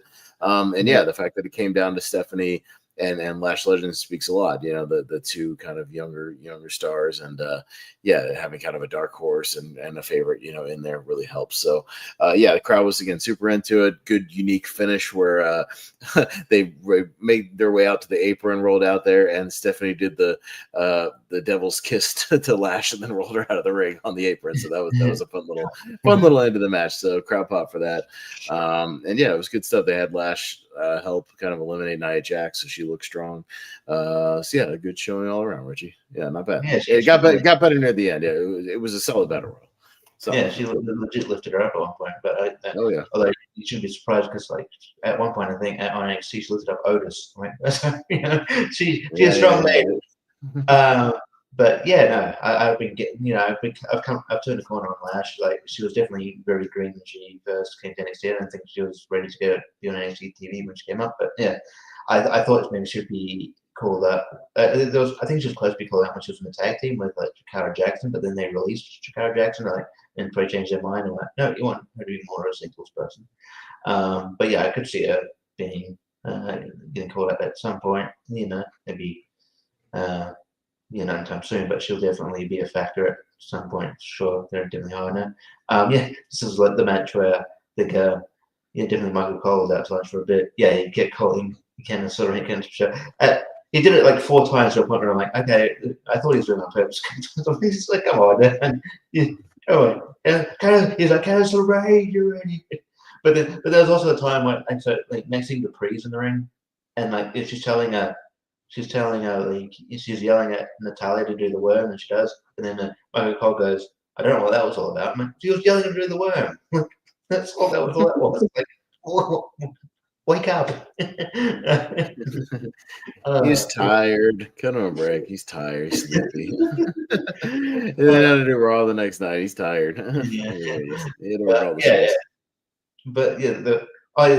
was that cool spot with Kalani Jordan? She did the Kofi Kingston spot. They had Kalani do a Kofi spot where she had to get back to the ring from the announce table somehow. So she did the handstand like Kofi and got her feet back up in the apron. So that was her little spot. Yeah, cool. I was half expecting it, because they always do this when she'd get back in the ring and immediately get eliminated. But right. I didn't do that. But it was cool. I should have, in hindsight, should have gone with Stephanie, but Nikki almost won, and it looks like she's hanging around too because she was on Raw, so she might be hanging around for a bit. Yeah, totally. And then our main event of the evening was Io Sky versus Rhea Ripley. 26 minutes from what I could tell, or close to it, something like that. This was a banger, Jacob, from start to finish. You need to go back and watch this. This was great. Io, they have amazing chemistry. They did not miss a beat. Crowd was super, super into this. My girl and I were watching this, and we were just like, man, she's just a ball of goddamn dynamite. That Io Sky, she's really fun to watch in this match. I mean, she's hopping over here, jumping off of this, jumping off of that, running this way, running that way. She's just super entertaining to watch. She had amazing chemistry with Rhea. Yeah, these are two where if they ran this back 5 more times over the course of the next 2 years, I have no problem with that at all. They killed it. Some amazing near falls. Io got her moonsault at one point, and it was like the closest 2.9 of the night, just a really, really good near fall. Rhea hit like a big riptide at one point. They got a really good near fall. Crowd was just popping left and right for it. Right as they both came off the top rope and were laid out. They hit Naomi's music. Crowd went fucking bonkers. It was definitely, a surprise to everybody watching. Naomi comes out. She and did the smart thing where she took out Rhea first, threw her into the post. Or it was one thing. Well, she went to they were still laid out. She went to cash in. she said that she was cashing in, held on to the briefcase, did the smart thing because now it's a triple threat match, so it's no DQ. So immediately hit Io with the briefcase in the head. So did that first, and then tossed Rhea through the ropes into the post, to take her out. And she rolled out, and then went back and did the split-legged moonsault to Io. So smart move on Naomi. So a smart cash in as well, taking using the rules to her advantage now. So that worked. And yeah, she been a huge pop. Big surprise. Everybody kind of thought she was gonna, since she's a SmackDown chick, cash in on Tiffany, at some point. So but it was a nice swerve because also I think Raw could use another heel woman. They don't really have any now that lives out other than Becky, and Becky's already entrenched in the Intercontinental thing, with Bayley and Lyra. So I think they needed another heel. So like now that you have Naomi, you got another heel to play off of. So that's a good thing actually, and it actually makes sense. And SmackDown's got plenty of people, plenty of talent. They'll be fine over on that side. So it was not only a great match, but a fun. Like I can understand if some people wanted to finish between that, but at the same time, you've also protected the two of them. So you still play off the fact that Rhea has never beaten Io because that was the story coming in. She can't beat her, and she still didn't beat her because it got interrupted. So she's still frustrated that she didn't get her chance to beat her, and Io could be frustrated because she maybe wanted to beat Rhea again and prove that she was still the best, and had her beat a couple of times. So you could still, again, they're running it back at SummerSlam with the triple threat, but it makes sense because neither one of them, technically won that match, so they both kind of got screwed. So it makes sense. Carry on that thing where Naomi pins one of them, so it's like, oh well, I still haven't beat Neo. So that's what I mean. And if Naomi wins that match, then Rhea can still say, "I still didn't beat Neo." Yeah, like totally. You can still run that back again at a later date. So, it made sense. Great main event. Great way to cap off the show. Have a nice surprise and send the crowd home, buzzing, and it definitely got them back on. Social media and everybody talking. So yeah, Richie, I thought it was great. Yeah. Great fan event. Great main event. Yeah, this match is fantastic. Like I think it was like Tom Lawley said, when you watch this match, like, man, Io might be one of the best wrestlers in the world in this match. I can't disagree with that. I'll say that. I can't.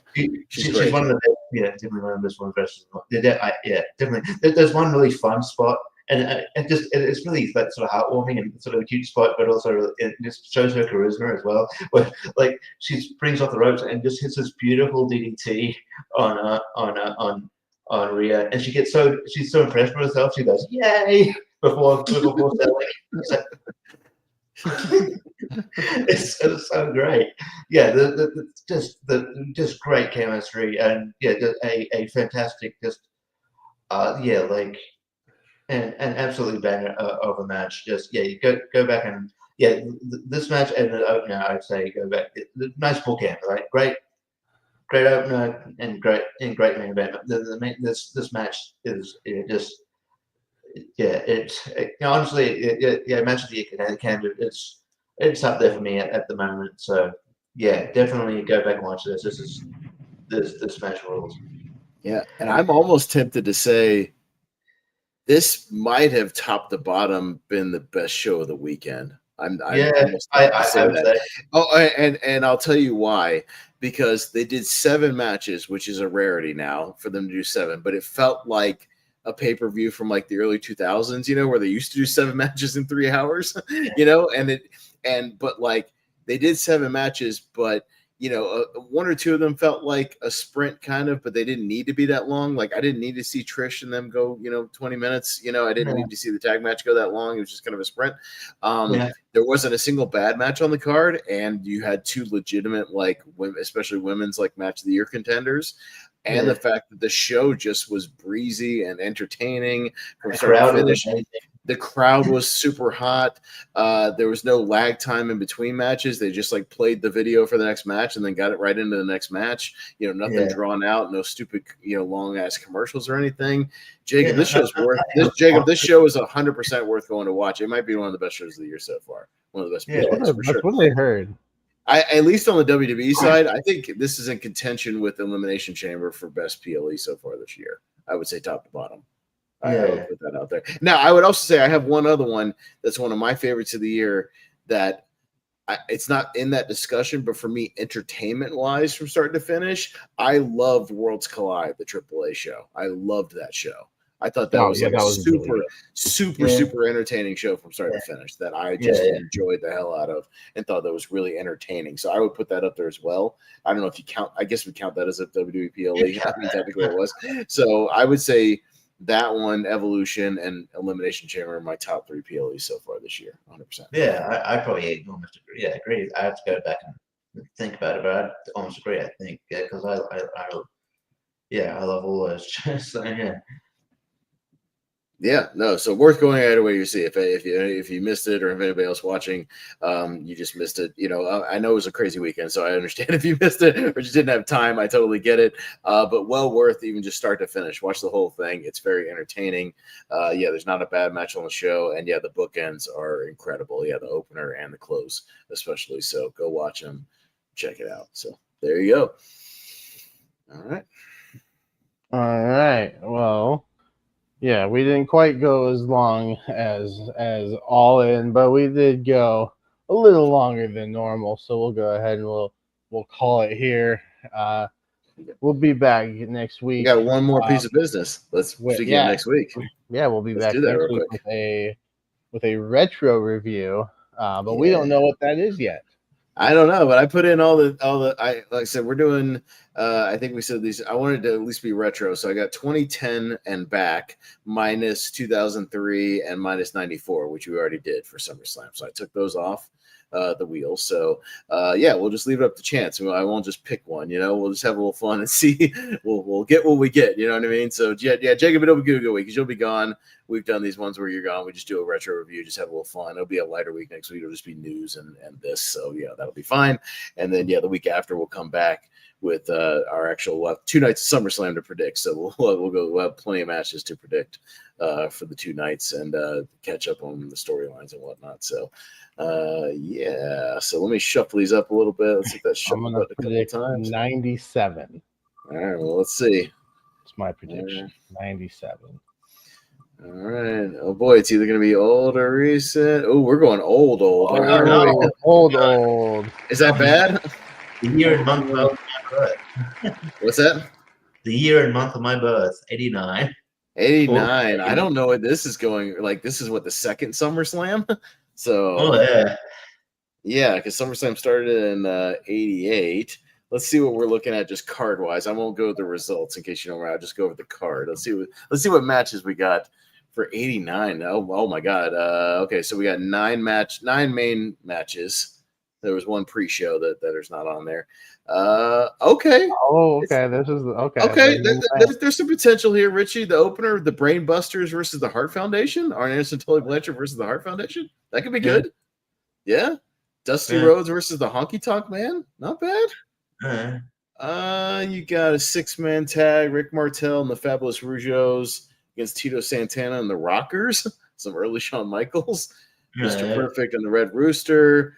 Ultimate Warrior and Rick Rude. Ooh, 16 minutes. Although, you know what? I heard that was one of his best matches, though. Isn't it supposed to be? Isn't his match with Rick Rude supposed to be one of the best matches Ultimate Warrior ever had, right? I did hear that. I heard something about that. I've never seen it, but I've actually heard that match is good. So it could be good. 6-man tag, Jim Duggan and Demolition versus Andre the Giant and the Twin Towers. You got Greg Valentine and versus Hercules. Ted DiBiase versus Jimmy Snuka. And your main event, oh God. Okay. Well, there'll be stuff to talk about. I forgot. I think I've seen this. Hulk Hogan and Bruce Beefcake versus Randy Savage and Zeus from the No Holds Barred tie-in match. Yeah, oh, that's right. He tried to make Zeus a thing in both promotions.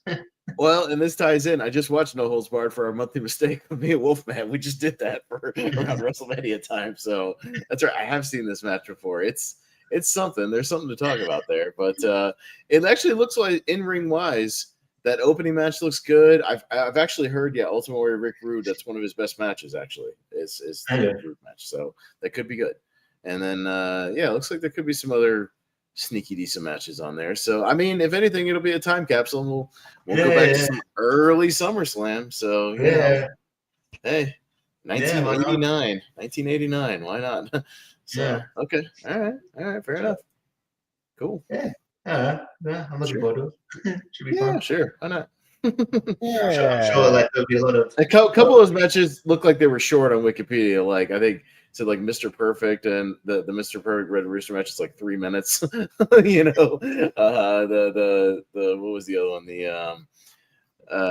again I won't spoil who went. Greg Valentine and Hercules is like 3 minutes. Some of these are quicker, some of these are longer and shorter. Some of these are short, so Well, yeah. I'm sure that it'd be interesting to see the JPO's kind of facts and or his How many people are dead on this show? Most of them. yeah. Most of them. Not all of them, but a good chunk of them are. Yes. So, yeah. Yeah, it should be.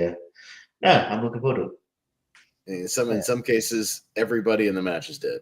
Oh God, so terrifying. So, well, in the case of Ultimate Warrior and Rick Rude, both of them are.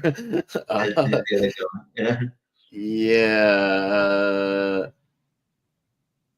Well, one team is gone. One side of the 6-man tag team is gone.